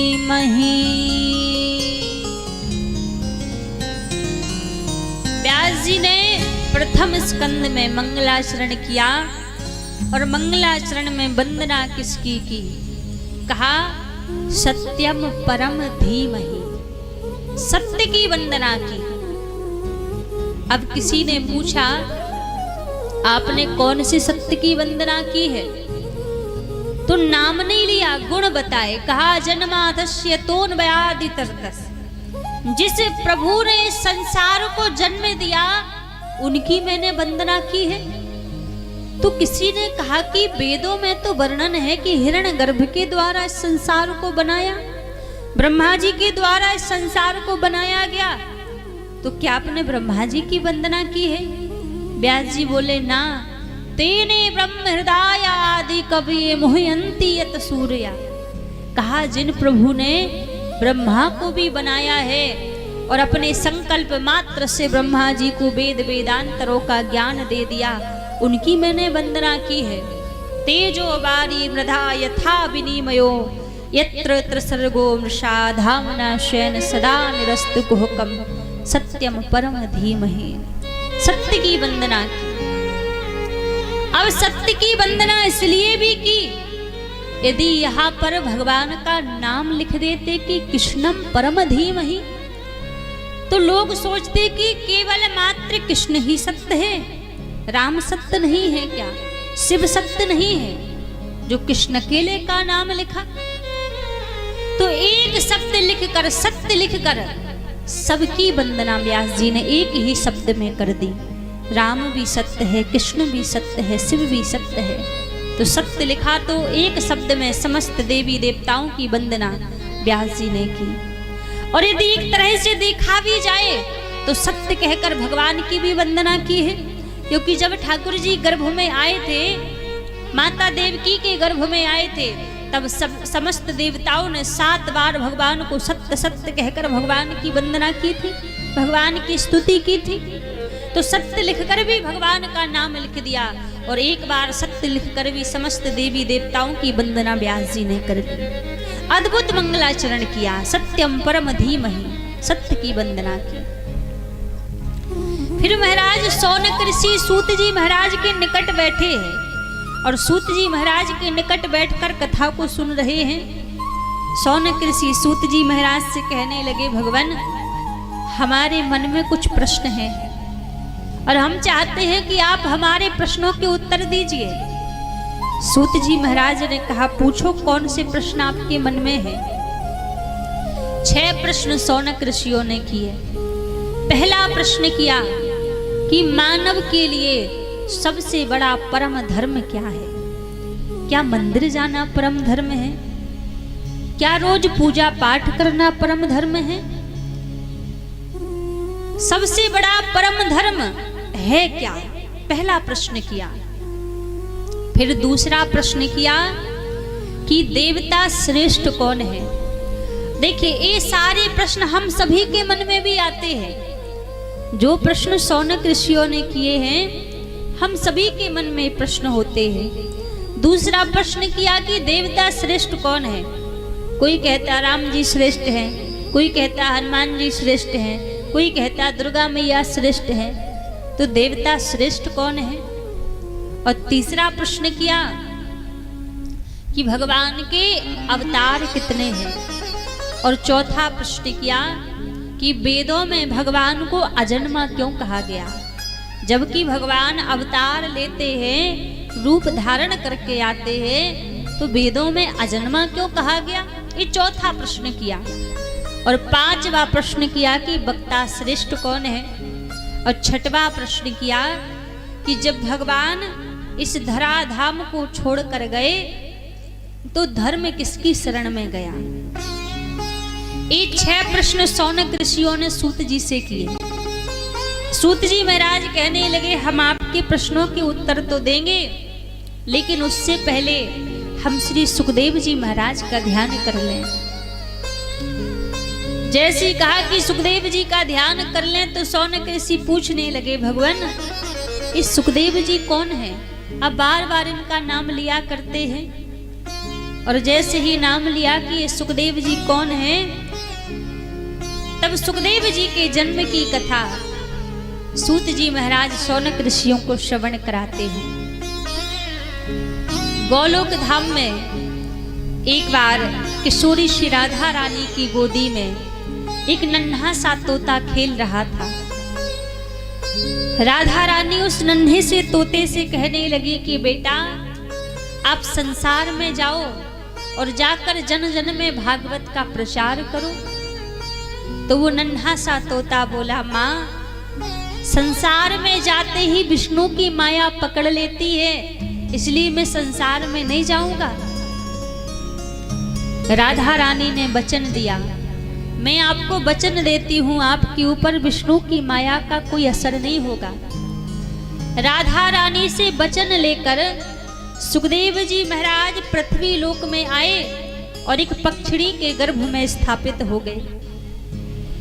अब एक दिन वही पक्षिणी कैलाश पर्वत से उड़ती हुई जा रही थी, तो उस पक्षिणी ने अपना गर्भस्थ अंडा कैलाश पर्वत पर ही छोड़ दिया।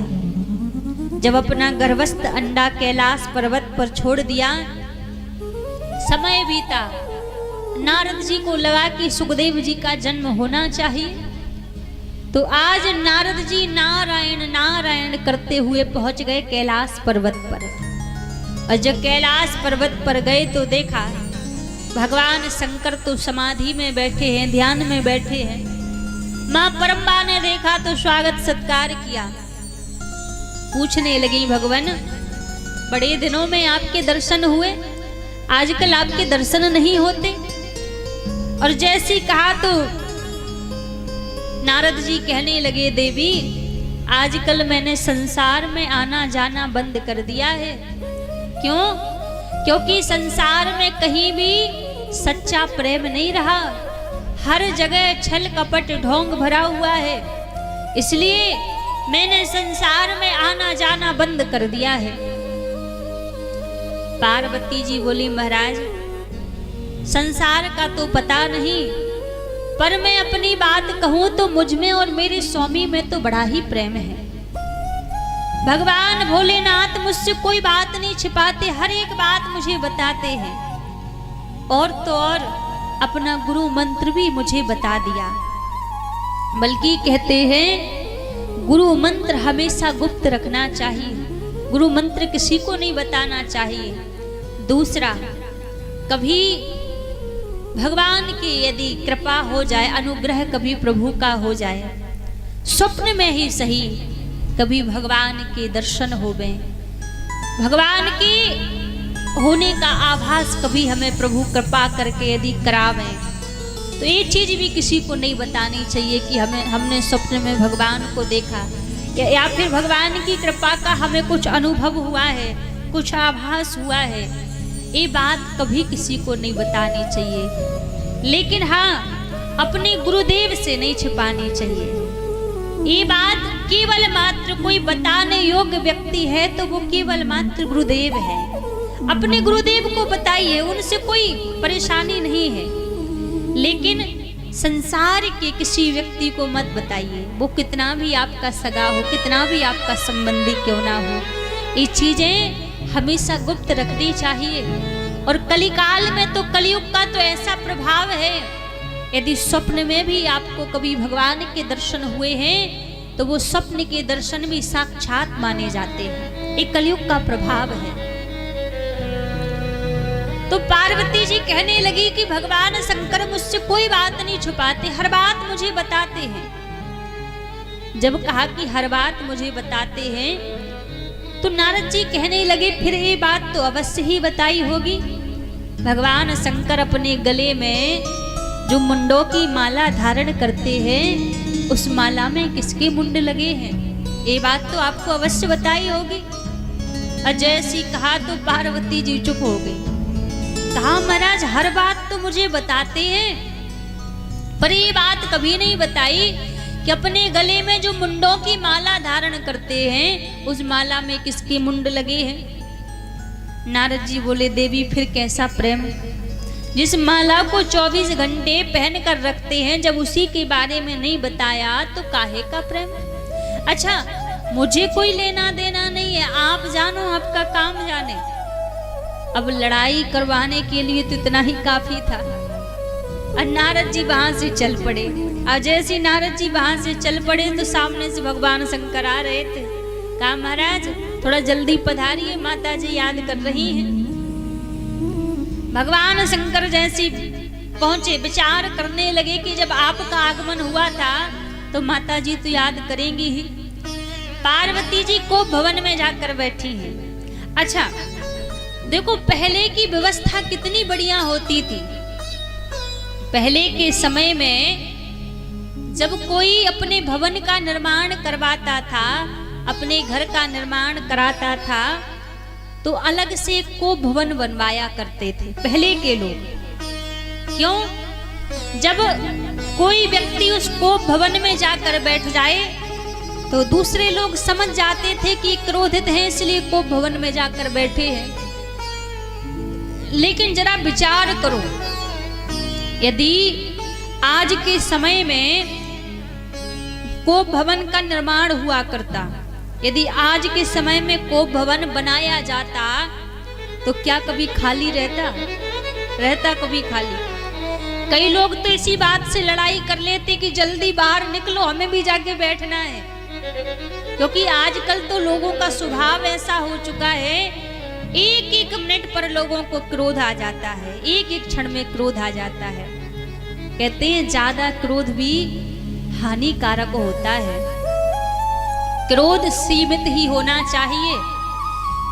ये जो क्रोध है, इस क्रोध में 3 अवगुण समाये हुए हैं। क्रोध के अंदर 3 अवगुण हैं। कहते हैं जिसको क्रोध आता है ना, क्रोध के अंदर लोभ भी समाया है और क्रोध के अंदर लालच भी समाया है। तीनों अवगुण इसके अंदर समाये हुए हैं। क्रोध का स्वभाव कैसा होना चाहिए? देखो क्रोध आना चाहिए, अच्छी बात है, लेकिन क्रोध का एक स्वभाव होता है। क्रोध का स्वभाव हमेशा जल की भांति होना चाहिए। जिस जल का स्वभाव क्या है, जब आप जल को चूल्हे पर उबलने के लिए रख दोगे तो वो जल अपने आप उबलने लग जाएगा, और जैसे चूल्हे से हटाकर उसको नीचे रख दोगे तो अपने आप वो शीतल हो जाएगा। उसी प्रकार क्रोध का स्वभाव होना चाहिए। मान लीजिए कोई ऐसा कार्य किसी के द्वारा बन गया जिससे आपको क्रोध आ गया, तो वो क्रोध केवल कुछ क्षण के लिए होना चाहिए और कुछ क्षण के बाद अपने आप वो क्रोध शांत हो जाना चाहिए। ऐसा नहीं कि अपराध थोड़ा सा बना है और आप 24 घंटे उस क्रोध को लेकर चल रहे हैं। क्रोध कभी किसी का सगा नहीं हुआ है। इसलिए एक क्रोध नाम की वस्तु तो होनी नहीं चाहिए तो ही बढ़िया है। हमेशा व्यक्ति का स्वभाव शीतल होना चाहिए, सज्जन स्वभाव होना चाहिए। जहां स्वभाव शीतल होता है, सज्जनता का स्वभाव होता है, वहां आधे से ज्यादा अवगुण वहीं दमन हो जाते हैं। आधे से अवगुण वहां प्रकट भी नहीं हो पाते जहां स्वभाव शीतलता का होता है। और ज्यादा जहां गर्म स्वभाव होता है तो सहज सी बात है उस क्रोध के स्वभाव में कई अवगुण आपके अंदर आ जाएंगे। आपकी क्रोध को देखकर लोग आपसे ईर्ष्या करेंगे तो आपके हृदय में भी ईर्ष्या उत्पन्न हो जाएगी। क्रोध से कई अवगुण आते हैं, इसलिए क्रोध बिल्कुल शीतल होना चाहिए। सूक्ष्म मात्र कभी हमें लग रहा है कि इस स्थान पर हमें क्रोध करना चाहिए, यहाँ पर क्रोध करने से बिगड़ी बात बन जाएगी, तो वहां पर क्रोध कीजिए। पर ऐसा नहीं कि हर एक जगह क्रोध करना चाहिए, ये तो गलत है। तो क्रोध का एक स्वभाव होता है, कहीं कहीं आना चाहिए। आजकल के व्यक्ति के तो कहते महाराज नाक पे क्रोध बैठा रहता है, किसी ने कुछ बोला नहीं सो तुरंत तैयार लड़ने के लिए। ये स्वभाव नहीं होना चाहिए। और देखो माताओं का तो बिल्कुल भी नहीं होना चाहिए। माताओं के अंदर आजकल तो सबसे ज्यादा माताओं में क्रोध होता है। माताओं के अंदर तो स्वभाव बिल्कुल नहीं होना चाहिए। इनका स्वभाव तो गंभीरता और शीतलता का स्वभाव होना चाहिए। क्रोध से पहचान नहीं होती। माताओं की कहते हैं वैसे तो माताओं का 16 श्रृंगार है, लेकिन 16 श्रृंगार से बढ़कर सबसे बड़ा उनका एक श्रृंगार है लज्जा सहनशीलता। ये सबसे बड़ा उनका श्रृंगार माना जाता है। तो हर जगह ये चीज नहीं होनी चाहिए। आज भगवान शंकर जैसी पहुंचे और भगवान शंकर ने देखा मां परम्बा क्रोधित होकर बैठी हैं। पूछने लगे देवी क्या हुआ, आप क्रोधित क्यों हैं? और जैसे पूछने लगे पार्वती जी बोली आप बाहर से तो काले हो ही, आप तो अंदर से भी काले हो। भगवान शंकर ने कहा अंदर का काला तो वो होता है जो कपटी होता है। मैं तो आपसे कोई कपट नहीं करता, फिर कैसे मैं अंदर का काला हुआ? पार्वती जी बोली आप कोई कपट नहीं करते? बोले ना, जब आप कोई कपट नहीं करते तो आपने अपने गले में जो मुंडों की माला धारण कर रखी है, आपने कभी बताया इस माला में किसके मुंड लगे हुए हैं? भगवान शंकर बोले देवी वास्तव में कोई हमारे प्रेम का यदि प्रमाण है तो यही माला है। जितनी बार भी आपने अपनी देह को त्यागा उतनी बार ही मैंने आपके मुंड को इस माला में धारण कर लिया। अजय सी पार्वती जी ने सुना, बोली आप कपटी नहीं है, आप तो महाकपटी हैं। मैं तो बार बार मर जाती हूँ और आप हर बार मेरे मुंड को माला में धारण कर लेते हो। आपने ऐसी कौन सी जड़ी बूटी खा रखी है कि आप कभी नहीं मरते? यदि आप मुझसे प्रेम करते तो वही जड़ी बूटी आप मुझे भी खिला देते। भगवान शंकर बोले देवी मैंने कोई जड़ी बूटी नहीं खाई है, मैंने अमर कथा सुनी है और जो अमर कथा सुन लेता है वो अमर हो जाता है। जैसे ही कहा पार्वती जी चरणों में बैठ गई, कहा भगवान मुझे भी अमर कथा सुनाइए। भगवान शंकर ने पार्वती जी के निवेदन पर अमर कथा को कहना प्रारंभ किया। नेत्र बंद करके भगवान शंकर कथा को गा रहे हैं। बीच बीच में मां परम्बा ओम ओम का उच्चारण करती जा रही हैं। अब जैसे ही कथा प्रारंभ हुई, कथा 3 दिन की कथा हो गई और तीसरे दिन की कथा के प्रभाव से जो पक्षिणी का गर्भस्थ अंडा कैलाश पर्वत पर पड़ा हुआ था, आज वो अंडा टूट गया और वो नन्हा सा तोता भगवान की कथा को सुन रहा है। अब जैसी कथा चलते चलते 6वें दिन की कथा आई और 6वें दिन की जब कथा आई तो मां परम्बा की नींद लग गई। जब मां परम्बा की नींद लग गई तो वो नन्हा सा तोता विचार करने लगा, मां की तो नींद लग चुकी है, लेकिन ये जो अमृतमयी कथा की बरसात चल रही है यदि अभी ओम ओम का उच्चारण बंद हुआ तो अभी एक कथा भी बंद हो जाएगी।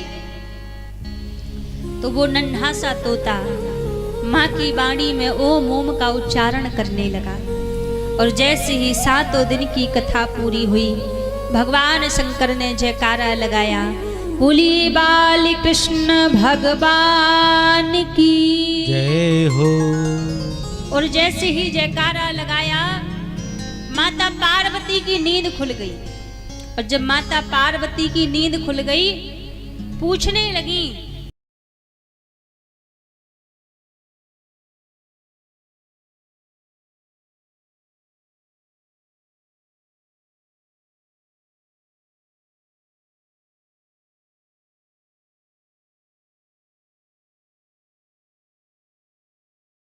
विचार करने लगे कि जब पार्वती जी की नींद लग गई थी तो फिर बीच बीच में ये ओम ओम का उच्चारण कौन कर रहा था। चारों तरफ देखा, कोई दिखाई नहीं दिया। और जैसे ही पीछे की ओर देखा तो वही नन्हा सा तोता बैठा हुआ था। त्रिशूल लिया और उस नन्हे से तोते को मारने का प्रयास करने लगे।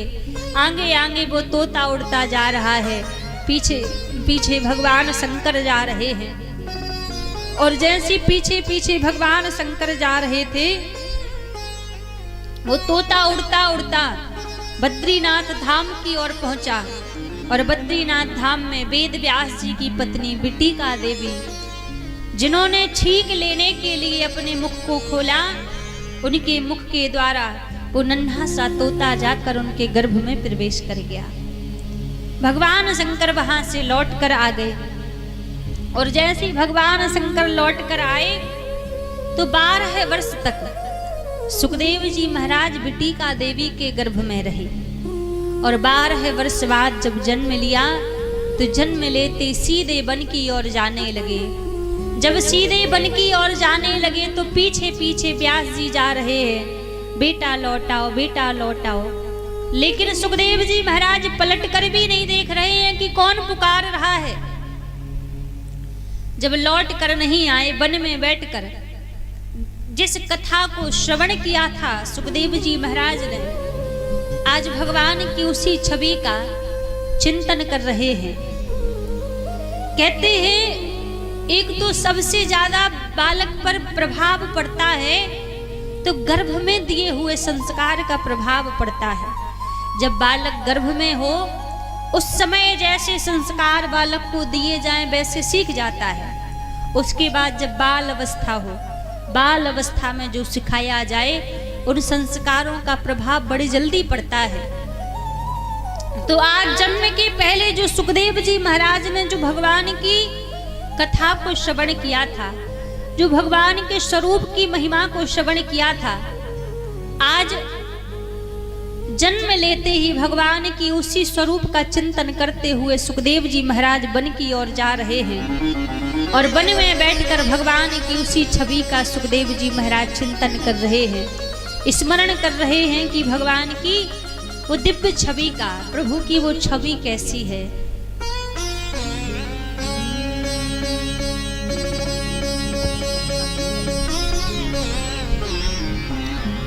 तेरी मंद मंद मुस्कनिया पे, तेरी मंद मंद मुस्कनिया पे बलिहार साबरे, बलिहार साबरे, बलिहार साबरे, बलिहार साबरे। तेरी मंद मंद मुस्कनिया पे, तेरी मंद मंद मुस्कनिया पे बलिहार साबरे, बलिहार साबरे। हो तेरी मंद मंद मुस्कनिया पे, तेरी मंद मंद मुस्कनिया पे बलिहार साबरे, बलिहार साबरे। तेरी मोहर मुकुट लटकनिया पे, तेरी मोहर मुकुट लटकनिया पे बलिहार साबरे, बलिहार साबरे। ओ तेरी मोर मुकुट लटकनिया पे, तेरी मोर मुकुट बलिहार सावरे बलिहार